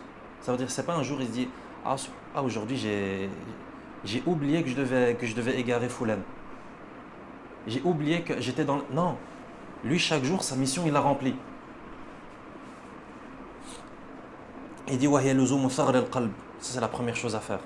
C'est-à-dire assurer la garde et la surveillance de la brèche du cœur. La brèche la plus dangereuse. وَحِرَاسَتُهُ. Sa surveillance. لِأَلَّا يَدْخُلَ مِنْهَا الْعَدُوُّ. Afin que l'ennemi n'entre pas par cette brèche. Il dit وَلُزُومُ ثَغْرِ الْعَيْنِ. Ainsi qu'assurer la surveillance de la brèche de l'œil. Parce que l'œil, c'est également une brèche majeure par laquelle le shaitan et l'ennemi va rentrer. La brèche de l'œil. L'imam Ibn al-Qayyim, rahimahullah, là, il nous met juste, il fait juste une mise en scène. Après, il va nous expliquer tout ça en détail. Comment est-ce qu'il rentre par l'œil, comment est-ce qu'il rentre par le cœur, comment est-ce qu'il rentre par l'oreille, etc. Rahimahullah, rahmatan wasi'a. Wa luzumu thaghr al-ayn. Assurer la surveillance de la brèche de l'œil. Wal udhun, la brèche des oreilles. Ça aussi, c'est une brèche à laquelle il faut faire très attention parce que l'ennemi, l'oreille, c'est une brèche par laquelle l'ennemi rentre souvent. Wal lisan, la brèche de la langue. Une des brèches les plus destructrices. Wal batn, le ventre, également une brèche très destructrice. Al batn. Wal yad, wal rijl, ainsi que la main et les pieds. Toutes ces choses, ce sont des brèches par lesquelles l'ennemi peut rentrer dans ton royaume. Il dit فَهَذِي الثُّغُورُ مِنْهَا يَدْخُلُ الْعَدُوُّ. Il dit toutes ces brèches, l'ennemi, il pénètre par ces frontières et il corrompt tout ce qu'il peut. يَدْخُلُ مِنْهُ الْعَدُوُّ فَيَجُوسُ خِلَالَ الدِّيَارِ. L'ennemi, lorsqu'il arrive à rentrer, et toi tu es insouciant, c'est comme le soldat qui est posté sur la tour. Comment est-ce qu'ils appellent ça? Le mirador. Le soldat qui est posté et il tourne dos à l'ennemi, l'ennemi rentre. Khalas, qu'est-ce qui se passe après? L'ennemi fait ce qu'il veut, il fait ce qu'il a à faire. S'il doit détruire quelque chose, s'il doit saboter quelque chose ou peu importe. C'est la même chose. Toutes ces brèches, le cœur, l'œil, l'oreille, la langue, le ventre, la main et le pied, et les mains et les pieds, toutes ces brèches, l'ennemi est susceptible de pénétrer par ces brèches, et lorsqu'il pénètre, qu'est-ce qu'il fait? Il corrompt tout ce qu'il peut. ويفسد ما قدر عليه فالمرابطة لزوم هذه الثغور. Donc al-murabata, la surveillance des frontières, c'est quoi? C'est d'assurer la surveillance de ces brèches. D'assurer la surveillance de ces... L'imam Ibn al-Qayyim, rahimahullah, il est en train de nous expliquer la troisième étape citée dans le verset. Warabitu, qui est traduit par persévérer. Mais on a compris maintenant que rabitu, on a compris qu'est-ce que ça signifie en détail. Rabitu, c'est-à-dire assurer la surveillance de vos frontières à tous les niveaux, pas juste les frontières physiques, mais également vos frontières morales, le cœur, l'œil, etc. Donc la surveillance des frontières, c'est assurer la surveillance de ces brèches. Wala yukhli makanaha. Il dit ces frontières qu'il ne doit jamais laisser sans surveillance et qu'il ne doit jamais laisser. Est-ce que vous avez déjà vu un mirador sans soldats dans une frontière sensible d'un pays? Abadan. Pourquoi? Parce que l'État sait très bien que s'il laisse cette brèche et cette partie de la frontière sans surveillance, ne serait-ce qu'une heure, l'ennemi rentre et il n'attend pas. Parce que l'ennemi, lui, il est aux aguets. C'est ce qu'il nous dit ici. Il dit ces brèches qui viennent d'être citées, ne les laissez jamais sans surveillance. Une fraction de seconde. Là, on n'est pas en train de parler d'une heure. L'ennemi qui a besoin de temps pour se déplacer, etc. Non, là, on parle du shaitan. En un clin d'œil, tout peut se passer. Et le pire peut se produire. Si bien que l'ennemi, il remarque que la brèche est sans surveillance, et il pénètre, il rentre. فهؤلاء أصحاب رسول الله صلى الله عليه وسلم. L'imam Ibn al-Qayyim il va nous donner un exemple sur cela. C'est-à-dire un exemple d'une brèche qui a été laissée sans surveillance un instant et, comme ils disent en français, ça s'est payé cash, directement. Il dit فهؤلاء أصحاب رسول الله صلى الله عليه وسلم خير الخلق بعد النبيين والمرسلين وأعظمهم حماية وحراسة من الشيطان وقد أخلوا المكان الذي أمروا بلزومه يوم أحد فدخل منه العدو فكان ما كان. Il dit, rappelle-toi des compagnons du messager sallallahu alayhi wa sallam wa radiyallahu anhum, qui sont les meilleurs des hommes. Il nous donne un exemple avec les meilleurs des hommes, qui sont les compagnons radiyallahu anhum. Après les prophètes et les messagers, les meilleurs des hommes, ce sont les compagnons. Donc qui dit les meilleurs des hommes dit les hommes les plus protégés et les plus préservés du shaitan, et les hommes qui mènent le mieux cette guerre face au shaitan, étant donné que c'est les meilleurs des hommes et c'est les gens avec le plus haut niveau de foi, les compagnons radiyallahu anhum. Donc c'est les gens qui sont le plus préservés du shaitan. Il dit, mais malgré cela, ils ont délaissé la position qu'on leur a ordonné de garder durant la bataille de Uhud, sur le mont des archers. Donc il parle des archers. À la bataille de Uhud, le prophète sallallahu alayhi wa sallam, il a assigné un groupe de compagnons, radiyallahu anhum, un groupe de soldats, des archers, il les a assignés sur un petit monticule. Il leur a dit de rester là, quoi qu'il arrive, que vous nous voyez gagner ou perdre, ne quittez pas vos positions.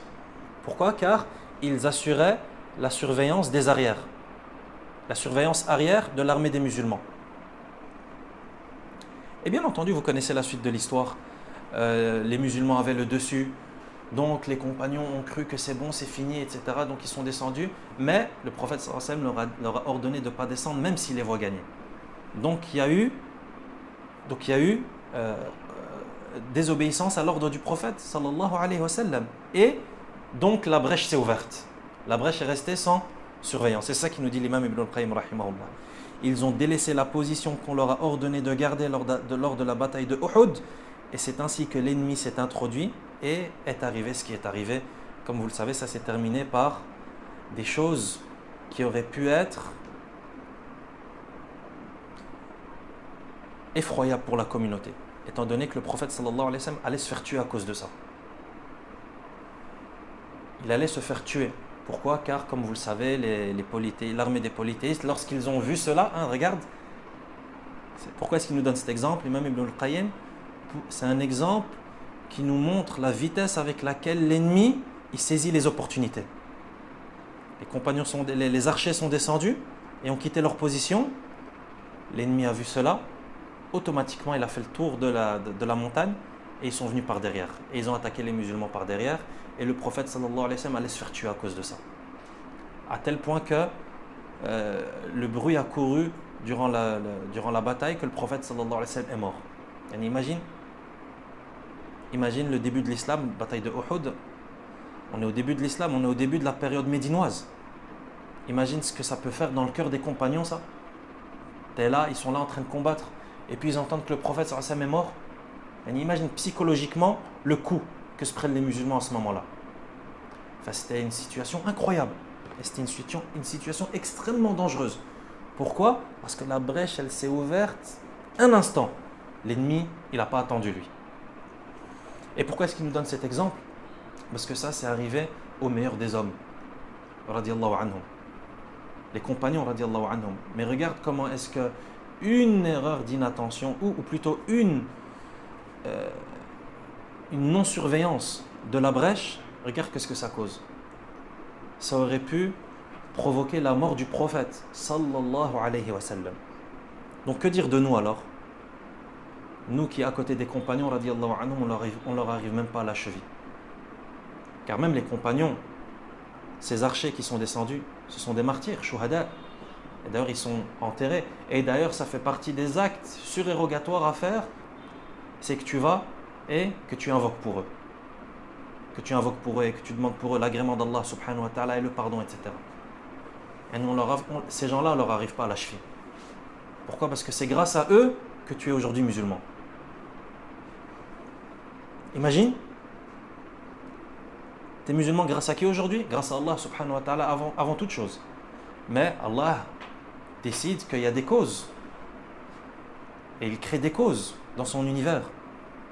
Donc c'est grâce à ces gens qu'aujourd'hui, tu dis Ashhadu an la ilaha illallah wa anna Muhammadan Rasulullah. Et que tu pries, et que tu jeûnes, et que, alhamdulillah, tu fais partie des musulmans, du parti d'Allah subhanahu wa ta'ala. Ces gens, c'est pas n'importe qui. Les compagnons, radiallahu anhum, ceux qui ont soutenu le prophète sallallahu alayhi wa sallam lorsqu'il était tout seul. Sallallahu alayhi wa sallam wa radiallahu anhum. Donc regarde comment est-ce que les meilleurs des gens, lorsqu'ils ont laissé leur position un instant, regarde ce qui s'est passé. Que dire de nous alors? Si eux, lorsqu'ils ont laissé leur position un instant, regarde ce qui se passe. Le prophète sallallahu alayhi wa sallam allait mourir. Et nous alors, si on laisse nos positions un instant, qu'est-ce qui se passe? Et nous alors, qui ne laissons pas nos positions sans surveillance un instant, mais des instants, et des longs instants, et des longues périodes, des longues périodes, la frontière elle est ouverte, entrée cher ennemi, c'est ouvert, c'est l'Union Européenne, les frontières sont ouvertes, c'est l'espace Schengen, hein? Liberté de, comment est-ce qu'ils appellent? Non, liberté de circulation. نسأل الله العافية والسلام. نسأل الله العافية والسلام. Donc faire très attention à ne pas laisser ces frontières sans surveillance. فهؤلاء أصحاب رسول الله صلى الله عليه وسلم خير الخلق بعد النبيين والمرسلين. Il dit رحمه الله وجماع هذه الثلاثة وعمودها الذي تقوم به هو تقوى الله. Donc là, il nous a expliqué les trois premières choses par lesquelles se déroule cette guerre et avec lesquelles tu vas pouvoir bien engager et bien livrer cette guerre. La patience, te montrer endurant face à l'ennemi, surveiller tes frontières. Il dit, mais ces trois choses, elles sont en réalité d'aucune utilité sans la quatrième chose, qui est la dernière. Pourquoi? Parce que cette quatrième chose qui va suivre, c'est le socle de ces trois choses. La patience, l'endurance face à l'ennemi, la surveillance des frontières, ou la persévérance, repose sur ce quatrième élément qui est le socle. Et c'est quoi ce quatrième élément? C'est at-taqwa. Ya ayyuhalladhina amanu isbiru wa sabiru wa rabitu wattaqullah. Et craignez Allah. Il dit فلا ينفع الصبر ولا المصابرة ولا المرابطة إلا بالتقوى. Donc la patience et l'endurance face à l'ennemi et la surveillance des frontières ou la persévérance ne seront d'utilité que avec la taqwa d'Allah subhanahu wa ta'ala, que si tu es pieux vis-à-vis d'Allah, que si tu respectes les ordres d'Allah subhanahu wa ta'ala. وَلَا تَقُومُ التَّقْوَى إِلَّا عَلَى سَاقِ الصَّبْرِ. Il dit de même que la taqwa, la crainte, elle ne peut s'établir que sur le support de la patience. Pourquoi est-ce que ces trois choses, la patience, l'endurance face à l'ennemi et la persévérance ou bien la surveillance des frontières, ne sont utiles et ne sont profitables qu'avec la piété? Pourquoi? Dans la guerre que tu livres au shaitan, comment est-ce qu'on peut comprendre cela?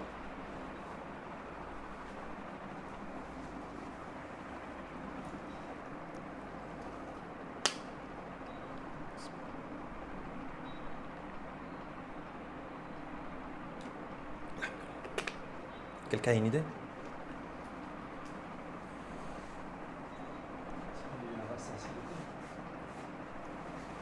Et c'est... En quoi est-ce que c'est utile? On peut poser la question autrement et ce sera plus simple la réponse sera plus simple à trouver. Si tu n'as pas la taqwa, en quoi ça va t'être utile ces choses?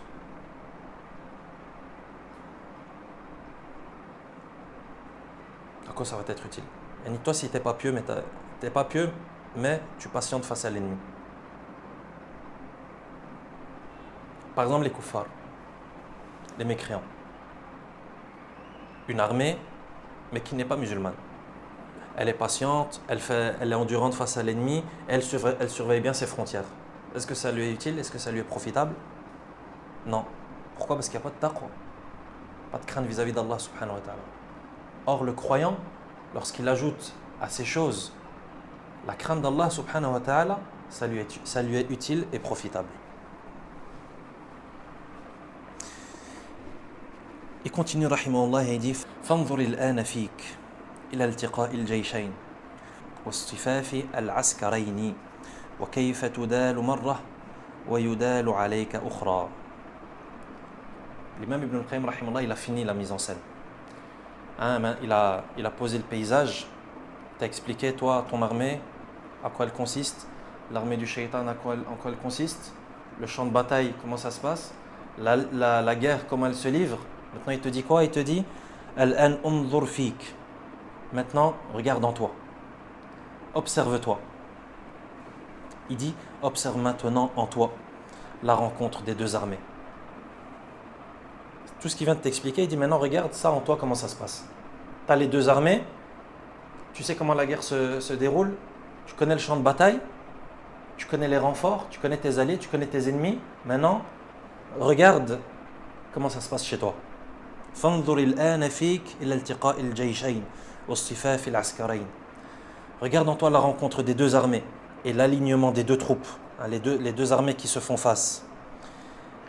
Il dit وكيف تدال مرة ويدال عليك أخرى. Et la manière dont cela t'est parfois favorable et d'autres fois défavorable. C'est-à-dire là, regarde comment est-ce que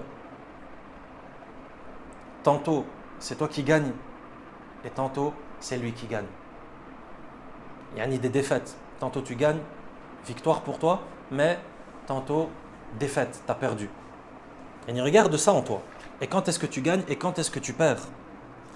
Il dit أقبل ملك الكفر بجنوده وعساكره فوجد القلب في حصنه جالسا على كرسي مملكته. Il te fait lui-même la scène. Il te dit le roi de la mécréance arrive. Le roi de la mécréance, qui est le roi de l'armée des mécréants, le shaitan. Il arrive avec son armée et ses renforts, les démons, etc. Il dit, ce roi, il arrive bijunoudihi wa asakirih. Il arrive avec ses troupes et avec ses armées. فوجد القلب في حصنه جالسا على كرسي مملكته. Et comme on a dit, c'est une guerre qui est liée au cœur. Donc le roi, il arrive, le roi des mécréants, le shaitan, il arrive avec ses armées et ses troupes. Et qu'est-ce qu'il voit en face de lui? L'armée qui est son ennemi à lui et qu'il essaye et dont il veut la défaite et la perdition. Et donc qu'est-ce qu'il voit? Il voit sa cible. Et c'est quoi sa cible? Le cœur du croyant. فوجد القلب في حصنه. Il voit le cœur du croyant dans sa citadelle. جالسا على كرسي مملكته. Assis sur le trône de son royaume. On a dit le cœur, c'est lui le roi. Et lui, c'est lui qui veut. Le shaitan, c'est le cœur qu'il veut. Donc lui, il voit le cœur qui est dans sa citadelle et le cœur qui est assis sur son trône. Il dit وأمره نافذ في أعوانه وجنده قد حفوا به يقاتلون عنه ويدافعون عن حوزته فلم يمكنه الهجوم عليه إلا بمخامرة بعض أمرائه وجنده عليه. Il dit, rahimahullah, qu'Allah fasse miséricorde à l'imam Ibn al-Qayyim, rahimahullah. La façon dont il nous explique les choses, elle est exceptionnelle. Wallahi, elle est exceptionnelle. Il dit, le cœur qui est assis sur le trône de son royaume, donc le cœur qui est obéi par ses partisans, qui est entouré par ses armées qui combattent pour lui et le protègent. Hein, tous ces renforts qui combattent pour le cœur.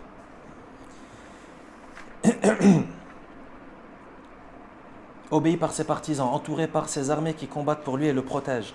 Ainsi, il ne pouvait être assailli que par trahison de l'un des membres de sa cour et de son armée. Donc le shaitan, il vient et il voit le cœur dans sa citadelle avec ses armées, etc. Le shaitan, il est malin, il est rusé. Il a des ruses pour parvenir à ses fins. Donc il fait quoi? Il voit que le cœur, il est bien entouré. Hein? Il y a de la foi, il y a de la certitude, il y a des armées, il y a plein de choses. Mais lui, il sait pas où rentrer. Qu'est-ce qu'il dit? Il dit, il sait très bien qu'il ne pourra arriver au cœur que... Et toi, tu as une armée qui est faible. Parce qu'en réalité, le shaitan, il est faible. Comme Allah dit dans le Coran, Inna kayda shaytani kana da'ifa. La ruse du shaitan, elle est faible. Toi, tu es faible. Et tu te retrouves face à une armée ultra puissante. Une armée avec de la foi, de la certitude, avec du ilm, des connaissances, avec des anges, avec Allah lui-même, subhanahu wa ta'ala, qui prend la défense de l'armée. Comment est-ce que je vais livrer une guerre, moi, face à cette armée? C'est comme si aujourd'hui, tu me dis, il y a une bande urbaine qui fait face à la plus grande armée du monde. Qu'est-ce qu'ils vont faire? Ils vont jeter des cailloux? Qu'est-ce qu'ils vont faire? Non, c'est ça la question. Qu'est-ce qu'ils vont faire? La question, elle se pose. Mets-toi dans cette situation. Toi, tu es une armée qui est ultra faible. Et tu te retrouves face à une armée ultra puissante. Tu sais que tu ne peux rien faire. Physiquement et matériellement. Tes armes, elles ne font pas le poids face à l'armée en face. L'armée de la foi, qu'est-ce que tu vas faire face à l'armée de la foi? Qu'est-ce que tu fais? Aujourd'hui, qu'est-ce qui se passe dans notre monde? Qu'est-ce qui pourrait se passer?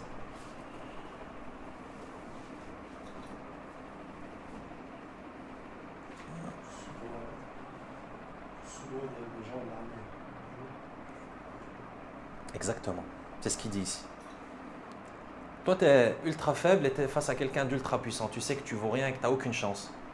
Qu'est-ce que tu vas essayer? La première chose qui te vient en tête, c'est tu vas devoir acheter quelqu'un de là-bas. Tu vas le soudoyer. Tu vas le tromper. Tu vas chercher un traître. Parce que ce traître, c'est lui qui va être pour toi une brèche et une porte d'entrée dans le royaume. C'est ce qui fait le shaitan. Et c'est ce que nous dit l'imam Ibn al-Qayyim, rahimahullah. Il dit, entouré par ses armées qui combattent pour lui et le protègent, ainsi il ne pouvait être assailli que par la trahison de l'un des membres de sa cour. Et c'est pas n'importe qui. Toi, tu ne vas pas chercher à acheter n'importe qui. Tu vas devoir acheter quelqu'un de très proche. Parce qu'au plus la personne que tu vas acheter se rapproche, au plus la possibilité que ce soit pour toi une victoire, elle est grande. Et ni toi, lorsque tu arrives à corrompre, Sallallahu alayhi wa sallam, on n'est pas en train de dire qu'il faut essayer de corrompre. Mais lorsque c'est un ministre qui est corrompu, est-ce que ça a les mêmes dégâts? Est-ce que ça a les mêmes ampleurs que lorsque c'est un conseiller municipal? Un ministre qui est corrompu, ça veut dire que toi, tu as accès à tout un ministère. un conseiller municipal ou bien un échevin ou peu importe, à son échelle à lui. Un ministre au niveau fédéral, au niveau étatique, au niveau national. C'est la même chose ici. Lui, il va essayer d'acheter la personne la plus proche de toi, la personne la plus proche du cœur du roi.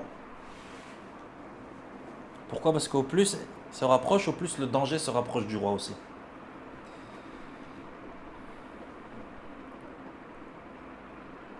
Ainsi, il ne pouvait être assailli que par la trahison de l'un des membres de sa cour et de son armée.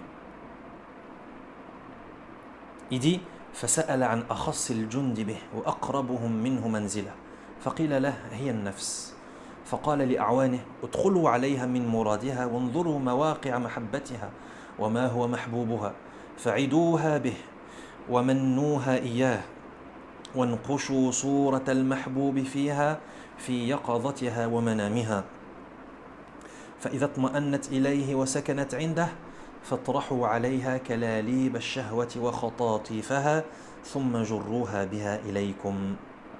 Le shaitan il fait quoi lorsqu'il voit cela? Il demande quel est le membre de son armée qui est le plus proche de lui? Quel est le ministre le plus proche et le plus influent? Il dit alors à ses partisans, on lui répond son âme. C'est son âme. Il dit alors à ses partisans, introduisez-vous en elle, dans cette âme, par le biais de sa volonté, la volonté de cette âme, c'est-à-dire de ses désirs. Donc maintenant, on a la cible. On sait qu'on va devoir corrompre l'âme, qui est le plus proche, qui est l'allié le plus proche du cœur, l'âme. Il dit, allez chez l'âme. Il dit, introduisez-vous chez elle, en elle. Comment? Par le biais de ce qu'elle désire. Regardez cette âme, elle désire quoi? Qu'est-ce qu'elle aime? Voyez ce qu'elle aime et attaquez-la par cela. Regarde ce qu'elle aime. C'est une âme qui aime les désirs, les passions? Ou bien c'est une âme qui penche plus vers les ambiguïtés? C'est une âme qui penche plus vers le fait de faire beaucoup? Le fait d'être extrémiste, le fait d'en faire trop? Ou bien c'est une âme qui penche plus vers la paresse? Regardez la girouette, le vent il souffle vers où? Regardez la girouette, elle indique quel pôle. Et allez vers ce pôle. Regardez ce qu'elle aime et ce qu'elle désire et attaquez-la par cela. Il dit ادخلوا عليها من مرادها وانظروا مواقع محبتها وما هو محبوبها فعدوها به ومنوها إياه.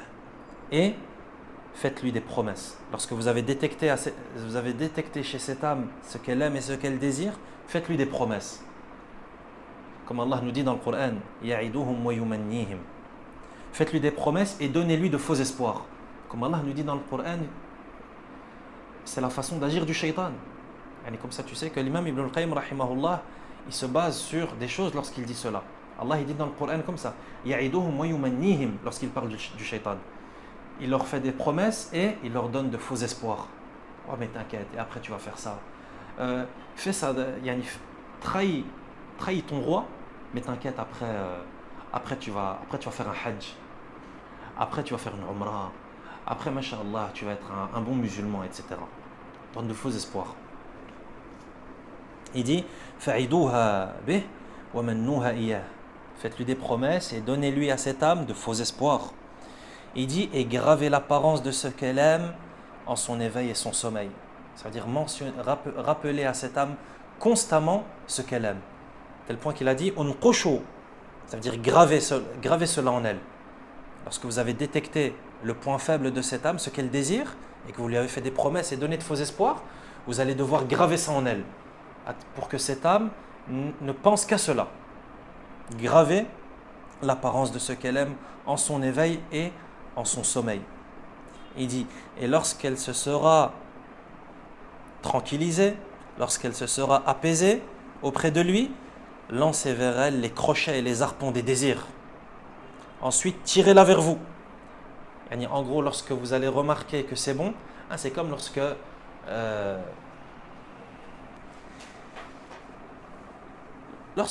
tu dois égorger une bête et que la bête elle a peur, lorsque tu vas chercher le mouton le jour de l'Aïd, dans l'enclos pour le sacrifice. Lorsque tu rentres dans l'enclos, qu'est-ce qui se passe? Tous les moutons, ils s'enfuient. Pourquoi? Parce que les moutons, ils voient que depuis 1 heure, le nombre de moutons, il diminue d'un pas. Et celui qui va, il ne revient pas. Donc, ils commencent à comprendre. Et ils se font tourner le mot. Donc, toi, dès que tu rentres dans l'enclos, il s'enfuit. Donc, tu en prends un, tu arrives à en attraper un, il est effrayé. Toi, qu'est-ce que tu fais? Et d'ailleurs, c'est la sunna. Comme a dit le prophète, sallallahu alayhi wa sallam, arih dhabihatak. Le fait d'apaiser la bête que tu vas sacrifier. C'est pas tu prends une bête, elle est effrayée, toi tu viens, vous venez de faire un marathon, vous venez de faire 10 tours de l'enclos pour que tu l'attrapes, tu es tombé dans la boue, tu es tombé dans le foin, elle aussi, vous avez fait des culbutes, et puis allez hop, boum, bismillah, Allahu akbar. Et là, c'est pas comme ça. Tu l'apaises, et tu la tranquillises. Jusqu'à ce qu'elle soit tranquille, qu'elle soit apaisée, et là, tu sacrifies. C'est un peu ça ici en réalité. C'est ce que recommande le shaitan à ses soldats, avec l'âme. Eux, ils ont besoin d'acheter cette âme, mais cette âme, elle est proche du roi. Donc au début, l'âme, elle va pas faire confiance. Ah, il y a quelqu'un qui essaye de... au début, elle va... Donc faites-lui des promesses, donnez-lui de faux espoirs, regardez ce qu'elle aime, gravez ça en elle, jusqu'à ce que vous voyez que c'est bon, cette âme, elle est dans votre poche. À ce moment-là, sortez le couteau. Mais là, ce n'est pas le couteau. Il a dit quoi? Il a dit, lancez vers elle les crochets et les harpons des désirs. Sortez les armes. C'est bon. Cette âme, elle est dans votre poche. Maintenant, il faut terminer avec elle.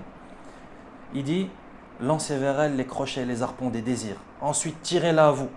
Et lorsqu'elle aura trahi le cœur et qu'elle vous aura rejoint contre lui, vous prendrez possession des brèches de l'oreille, de la langue, de la bouche, de la main et du pied. فإذا خامرت على القلب وصارت معكم عليه ملكتم ثغر العين والأذن واللسان والفم واليد والرجل فرابطوا على هذه الثغور كل المرابطة فمتى دخلتم منها إلى القلب فهو قتيل أو أسير أو جريح مثخن بالجراحات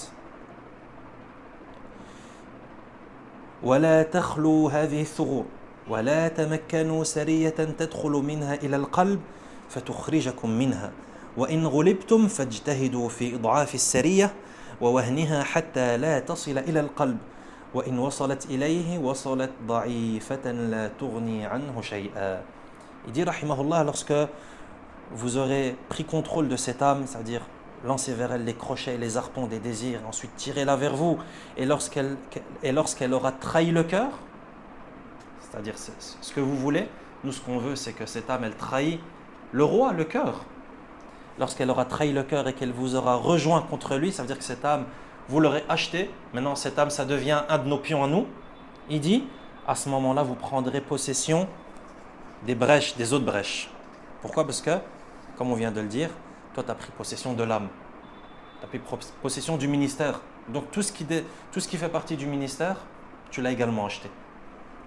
Il dit, vous prendrez également possession des brèches de l'oreille. Et lorsque vous allez gagner l'âme, vous allez gagner l'oreille. Et vous allez gagner la langue. Et vous allez gagner la bouche. Et vous allez gagner la main. Et vous allez gagner le pied. Il leur dit, guettez donc incessamment ces brèches. Regarde ce que le shaitan il dit. Vous avez gagné les brèches de la langue, de l'oreille, de la bouche, de la main, du pied, etc. Il dit, ne laissez jamais ces brèches par après. Et vous avez gagné ces terrains, ne les laissez plus jamais sans surveillance. Maintenant, c'est à vous de les surveiller pour que l'ennemi, c'est-à-dire le croyant, ne les reprenne pas. Il dit, guettez donc incessamment ces brèches. Et lorsque vous serez introduit par celle-ci auprès du cœur, il sera tué. Et lorsque vous allez arriver au cœur, le cœur, soit il sera mort, soit il sera capturé, soit il sera totalement couvert de blessures. Et c'est fini. Pourquoi? Parce qu'il n'a plus d'armée. Vous avez pris le contrôle de l'armée, vous avez réussi, vous avez infiltré l'armée et vous avez acheté l'armée, si bien que le cœur il se retrouve sans défense, vous le tuez, vous le capturez, vous le blessez. Il dit, et ne délaissez donc surtout pas ces brèches, ne laissez aucun escadron y entrer. Non, parce que le roi se fait attaquer, il est possible qu'il y ait un escadron et des renforts qui viennent de loin. Il dit, si vous voyez un escadron qui vient pour secourir le cœur, il dit, ne laissez aucun escadron y entrer pour parvenir au cœur et vous en chasser. Il dit, et si vous n'y parvenez pas, c'est-à-dire si vous n'arrivez pas à repousser cet escadron qui vient pour porter secours au cœur, il dit, essayez de l'affaiblir. Et regarde comment est-ce que le shaitan, comme l'imam Ibn al-Qayyim l'a dit au début du chapitre, il fait tout ce qui est en son pouvoir, il déploie tous les moyens possibles et imaginables pour être nuisible. Et il ne s'arrête jamais. Et sa détermination, elle n'a pas de fin. Il dit, même si tu arrives, il dit à ses soldats et à ses suppôts, même si vous n'arrivez pas à battre l'escadron qui est venu pour secourir le cœur, c'est pas grave, essayez de les affaiblir. Regarde la détermination. Il dit, essayez de les affaiblir, essayez d'affaiblir cet escadron afin qu'il ne parvienne pas au cœur. Et même s'il y parvient, il y parviendra affaibli sans que cela ne soit d'aucune utilité. Et essayez de les blesser au maximum. Comme ça, lorsque l'escadron il va arriver au cœur, il sera blessé. Tout le monde sera blessé, désarmé, etc.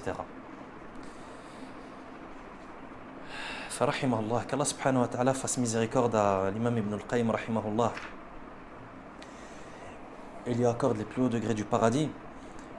ونسأل الله سبحانه وتعالى أن يعصمنا من هذا كله وأن يرزقنا السلامة والعافية تمام السلامة وتمام العافية وأن يعصمنا من كيد الشيطان إن كيد الشيطان كان ضعيفا وإنه على كل شيء قدير وصلى الله وسلم على نبينا محمد وعلى آله وأصحابه أجمعين